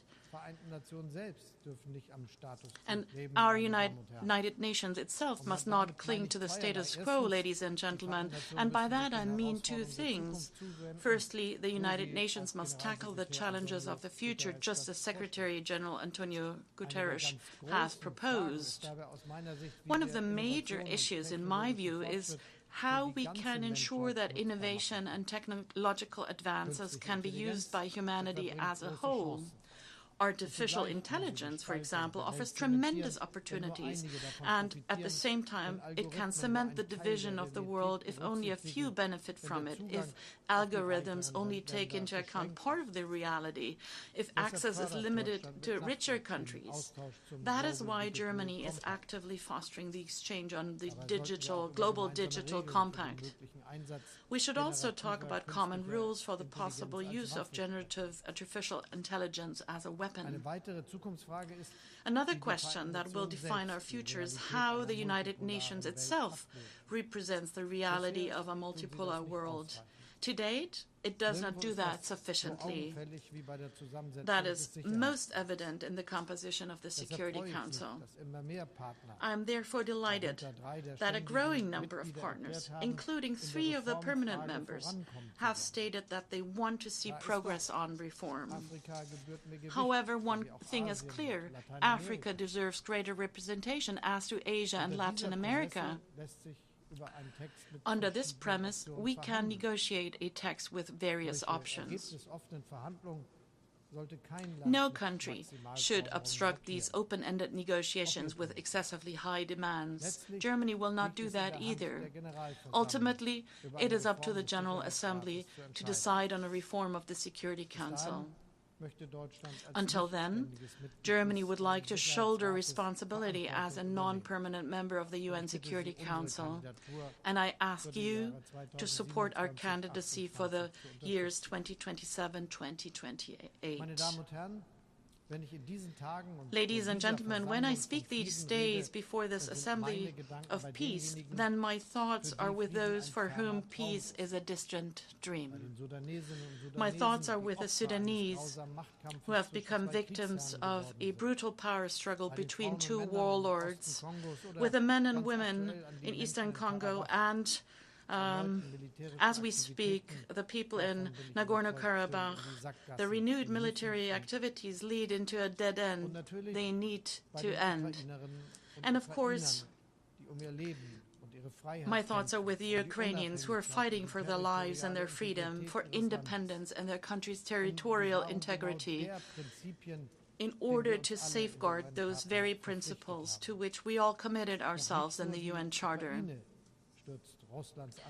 But Russia's war of aggression has caused immense suffering not only in Ukraine. People around the world are suffering as a result of inflation, growing debts, the scarcity of fertilizers, hunger, and increasing poverty. Precisely because this war is having unbearable consequences around the world, it is right and proper that the world is involved in the quest for the peace.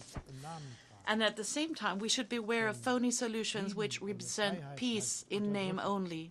For peace without freedom is called oppression.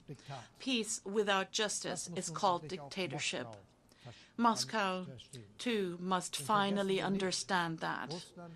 For let us not forget that Russia is responsible for this war, and it is Russia's president who can end it at any time with one single order.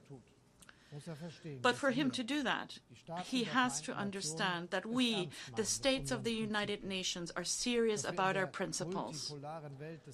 That in the multipolar world of the 21st century, we do not see a place for revisionism and imperialism. No one here in New York has expressed this as aptly as our colleague, the ambassador of Kenya. After Russia's invasion of Ukraine, he said this in the Security Council. Rather than form nations that looked ever backward in history with a dangerous nostalgia, we choose to look forward to a greatness none of our many nations and people had ever known. Fellow delegates, Germany's history holds many lessons about the dangers of such nostalgia. That is why we choose a different path when we joined the United Nations 50 years ago. The path of peace and reconciliation, the path of recognizing existing borders, the path of cooperation with all of you in the pursuit of a better and more equitable world. It started with a solemn promise that we made 50 years ago. A promise every one of us made upon joining the United Nations, namely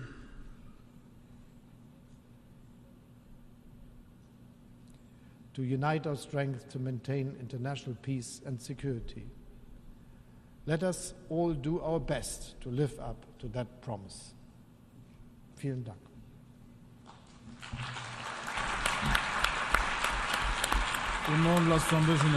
On behalf of the General Assembly, I wish to thank the Chancellor of the Federal Republic of Germany for the statement just made, and I request protocol to escort His Excellency. The Assembly will hear an address by His Excellency Mr. Kishida Fumio, Prime Minister of Japan. I request protocol to escort His Excellency.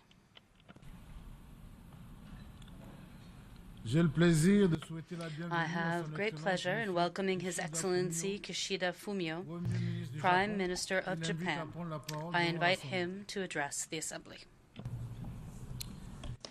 Mr. President, Excellencies, now we have gathered in New York once again. The SDGs are at their midpoint, facing mounting obstacles. And to our dismay, the aggression against Ukraine has yet to cease. This year, as the world stands at a historical inflection point, Japan serves as a non-permanent member of the Security Council and the presidency of the G7. In those capacities, I have heard the desperate desire for peace and the pleas of vulnerable people seeking help. We should respond to these voices and work towards a world filled with cooperation and not division and confrontation. This is my message to all the leaders of the member states. In our common agenda, Secretary General Guterres called for international solidarity. Let us renew our commitment to a strong and effective multilateralism with the United Nations at its core. Mr. President, the world faces complex and interrelated issues ranging from climate change, infectious diseases, to challenges to the rule of law. Now, at a time when international cooperation is in want more than ever, we cannot overcome these difficulties if the international community remains divided over ideologies or values.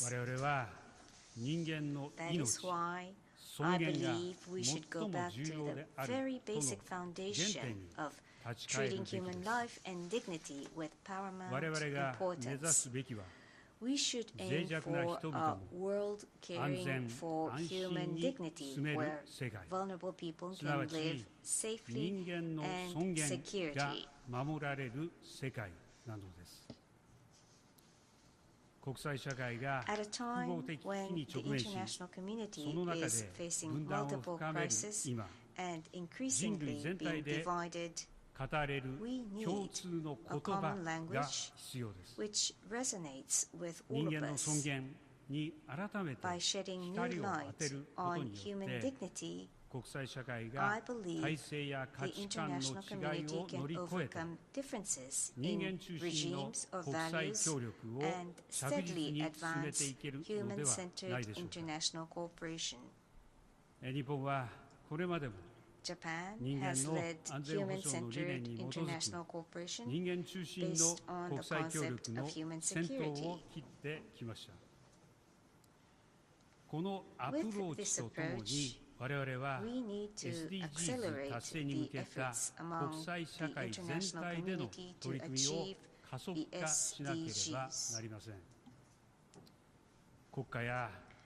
The dignity of the individual must not be neglected as states and the international community tackle global challenges. To overcome inequalities and achieve the SDGs, quality growth and sustainable growth are essential. The key is to invest in people, which is my political credo. Gender perspective is also important for quality growth. Japan aims to reduce inequalities and overcome social divisions by promoting women's participation. Japan will promote transparent and fair development finance in accordance with international rules to achieve sustainable growth in developing countries. Private finance will also be tapped to fill the gap of development finance. Japan will work with other countries to find ways to manage economies that protect human dignity while attracting investment dynamism. Mr. President, in order to address unprecedented crises and challenges and to protect and strengthen human dignity, let us start step by step from where we can. The first is cooperation towards the realization of a peaceful and stable international community where human dignity is respected. Hailing from Hiroshima, which was devastated by atomic bombing, I have made nuclear disarmament my lifelong mission. Towards achieving a world without nuclear weapons, we will continue to bolster realistic and practical efforts while upholding and strengthening the NPT by implementing measures under the Hiroshima Action Plan. I call on political leaders of nuclear weapon states and other countries around the globe to step up their engagement on nuclear disarmament so that those from all walks of life are exposed to its importance and take concrete action, not despite of, but because of the challenging security environment. With a view to working towards a world without nuclear weapons, which we have been striving for together with the Hibakshas, victims of atomic bombings, we must crystallize the nuclear disarmament trend, which has been successfully mainstreamed thanks to the efforts of our predecessors. As we speak, we are faced with the threat of the reversal of the downward trend of the global number of nuclear weapons. The significance of a treaty banning the production of fissile material for nuclear weapons or other explosive devices, FMCT, which was avowed here in the General Assembly 30 years ago, has not diminished by any measure. That is why I just co-hosted a high-level event on FMCT with the Philippines and Australia to refocus political attention towards the FMCT on the 30th year of its initial proposal. Having nuclear weapon states engage in concrete nuclear disarmament measures is key. Japan, as a non-permanent member of the Security Council, will work with the UN and relevant states to promote dialogue between nuclear weapon states and non-nuclear weapon states. To set in stone the trend of mainstreaming nuclear disarmament, it is paramount to transcend purely government efforts and engage in multi-layered efforts to overcome the divisive debate among academia and government over whether we should be choosing deterrence or disarmament. Japan will contribute 3 billion yen to newly established Japan Share for a World Without Nuclear Weapons at overseas research institutes and think tanks. 昨年、国連と協力し設置したユース非核リーダー基金を活用し、核廃絶に向けた若い世代のグローバルなネットワーク形成も継続してYouth Leader Fund for a World Without Nuclear Weapons, which I established last year in cooperation with the United Nations. We will continue to build a global network of young people for nuclear abolition. It is also essential to ensure nuclear safety and the security of nuclear materials and facilities, including in situations of conflict. We also need to defend the dignity of people jeopardized by armed conflicts. Russia's aggression against Ukraine continues. A food crisis must not be perpetuated. Supporting vulnerable people in Africa, the Middle East, and elsewhere is essential. We need to protect the safety of women and children, who are the most vulnerable in conflict situations, to strengthen border controls and measures against trafficking in person, as well as to provide international support to retrieve abducted children. Women, peace and security.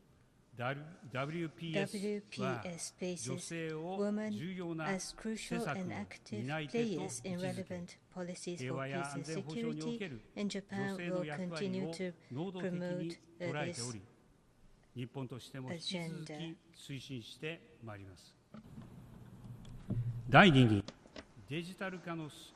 The second is how to take a balance between the progress of digitalization and human dignity. Digitalization is bringing benefits to everybody. However, there are risks of privacy and human rights violations. We need a digital ecosystem and international rules that are compatible with human dignity. That is why, at the G7 Hiroshima Summit, we launched the Hiroshima AI process on generative AI towards trustworthy AI. Japan will also strengthen our support for digitalization in developing countries while ensuring cybersecurity. Third, Japan will work to mitigate the potential impact on people which may arise before net zero is achieved. Asian countries are the key to globally achieving net zero. Under the Asia Zero Emission Community Initiative, Japan will promote effective cooperation taking into account various needs. Japan will further support disaster risk reduction for countries vulnerable to climate change, including island states, aiding efforts towards resilient economies and societies against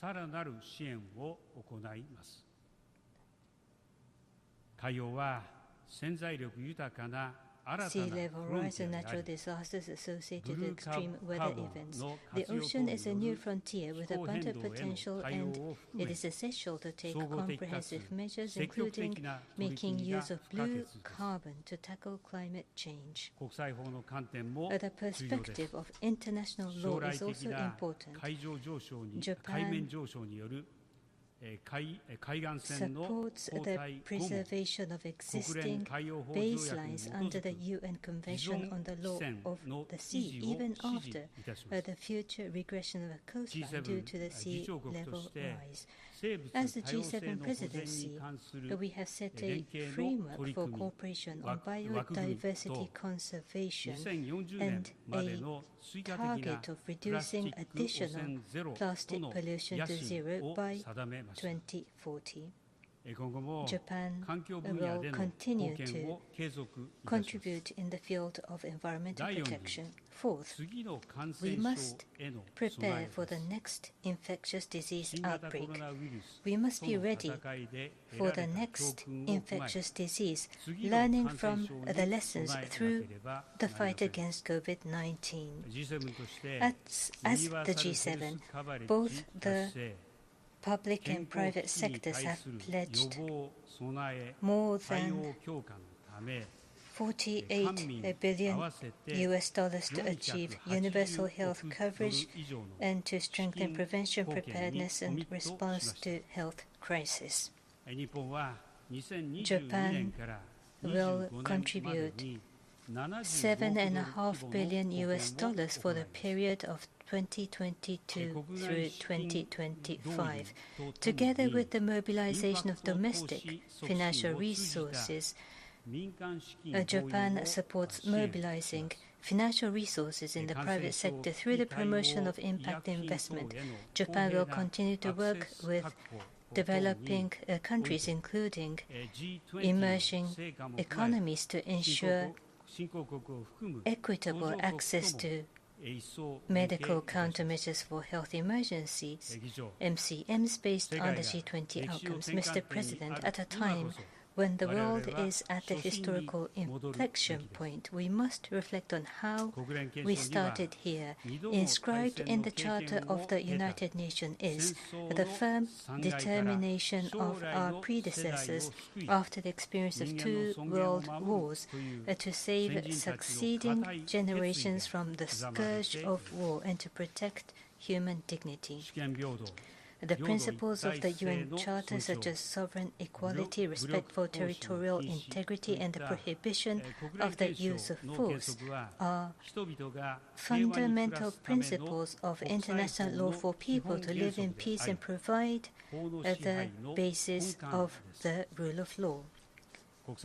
International law is there for the benefit of weaker states. Together, under the rule of law, Japan would like to protect the right of vulnerable nations and people to live in peace in order to safeguard and strengthen human dignity. However, even to this day, Russia, a permanent member of the Security Council, is infringing upon international law and the rule of law. Unilateral changes to the status quo by force or coercion are unacceptable anywhere in the world. The situation which the General Assembly has repeatedly condemned as a violation of the UN Charter and human rights must be rectified as soon as possible, and the nuclear threat must be ended. In March of this year, I announced a new plan for FOIP, a free and open Indo-Pacific. Based on the principles of freedom, the rule of law, inclusiveness, openness, and diversity, Japan will work with countries that share a vision of a world where diverse nations coexist and prosper together. Japan will further extend our support for peacekeepers. Japan will strengthen the scope and the quality of the UN Triangular Partnership Program with an additional contribution of around $9 billion to support correction of around $9 million to support the capacity building of personnel deployed in AU peace support operations. Japan's policy on North Korea remains unchanged. Japan seeks to normalize the relationship with North Korea in accordance with the Japan DPRK Pyongyang Declaration through comprehensively resolving the outstanding issues of concern such as abductions, nuclear and missile issues, as well as the settlement of our unfortunate past. From the perspective of opening up a new era together, I would like to convey my determination to meet with President Kim Jong-un face-to-face at any time without any conditions, and would like to hold high-level talks under my direct supervision to realize a summit meeting at an early time. Mr. President, the United Nations should be a place of listening to the voices of people facing difficulties, empowering them, and overcoming such difficulties through cooperation. It should not be a place of confrontation, division. This year, we have agreed on concrete measures to strengthen the structures that support the President of the General Assembly. This is a steady step towards a United Nations for a cooperation. We commend the Secretary General's leadership with his vision for multilateralism. Initiatives to limit the use of veto, which exacerbates division and confrontation in the United Nations, will strengthen and restore confidence in the Security Council. Japan will also continue its efforts to increase the transparency of discussions in the Security Council, including by improving access to deliberations in the Security Council for member states other than the permanent members. To this end, Japan will contribute to the clarification of the rules of the Security Council. The world is changing dramatically. We need a Security Council that reflects the world today. Japan supports increased representation of Africa and the need to expand both the permanent and the non-permanent membership of the Council.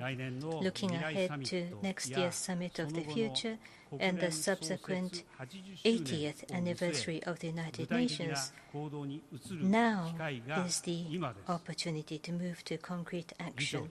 Mr. President, international cooperation that protects and strengthens human dignity will be the driving force that brings the world back towards the same goal. I am looking forward to deepening this discussion at next year's Summit of the Future with future generations in mind. And as we envision the post-2030 agenda in the future, I believe human dignity should be placed as the core principle that illuminates the future of the international community. Let us join our forces to strengthen human dignity and create a United Nations for cooperation. Thank you for your attention. On behalf of the Assembly, I wish to thank the Prime Minister of Japan for the statement just made, and I request the protocol to escort His Excellency. We have heard the last speaker in the general debate for this evening. We will continue the general debate tomorrow in this hall at 9 a.m. The meeting is adjourned.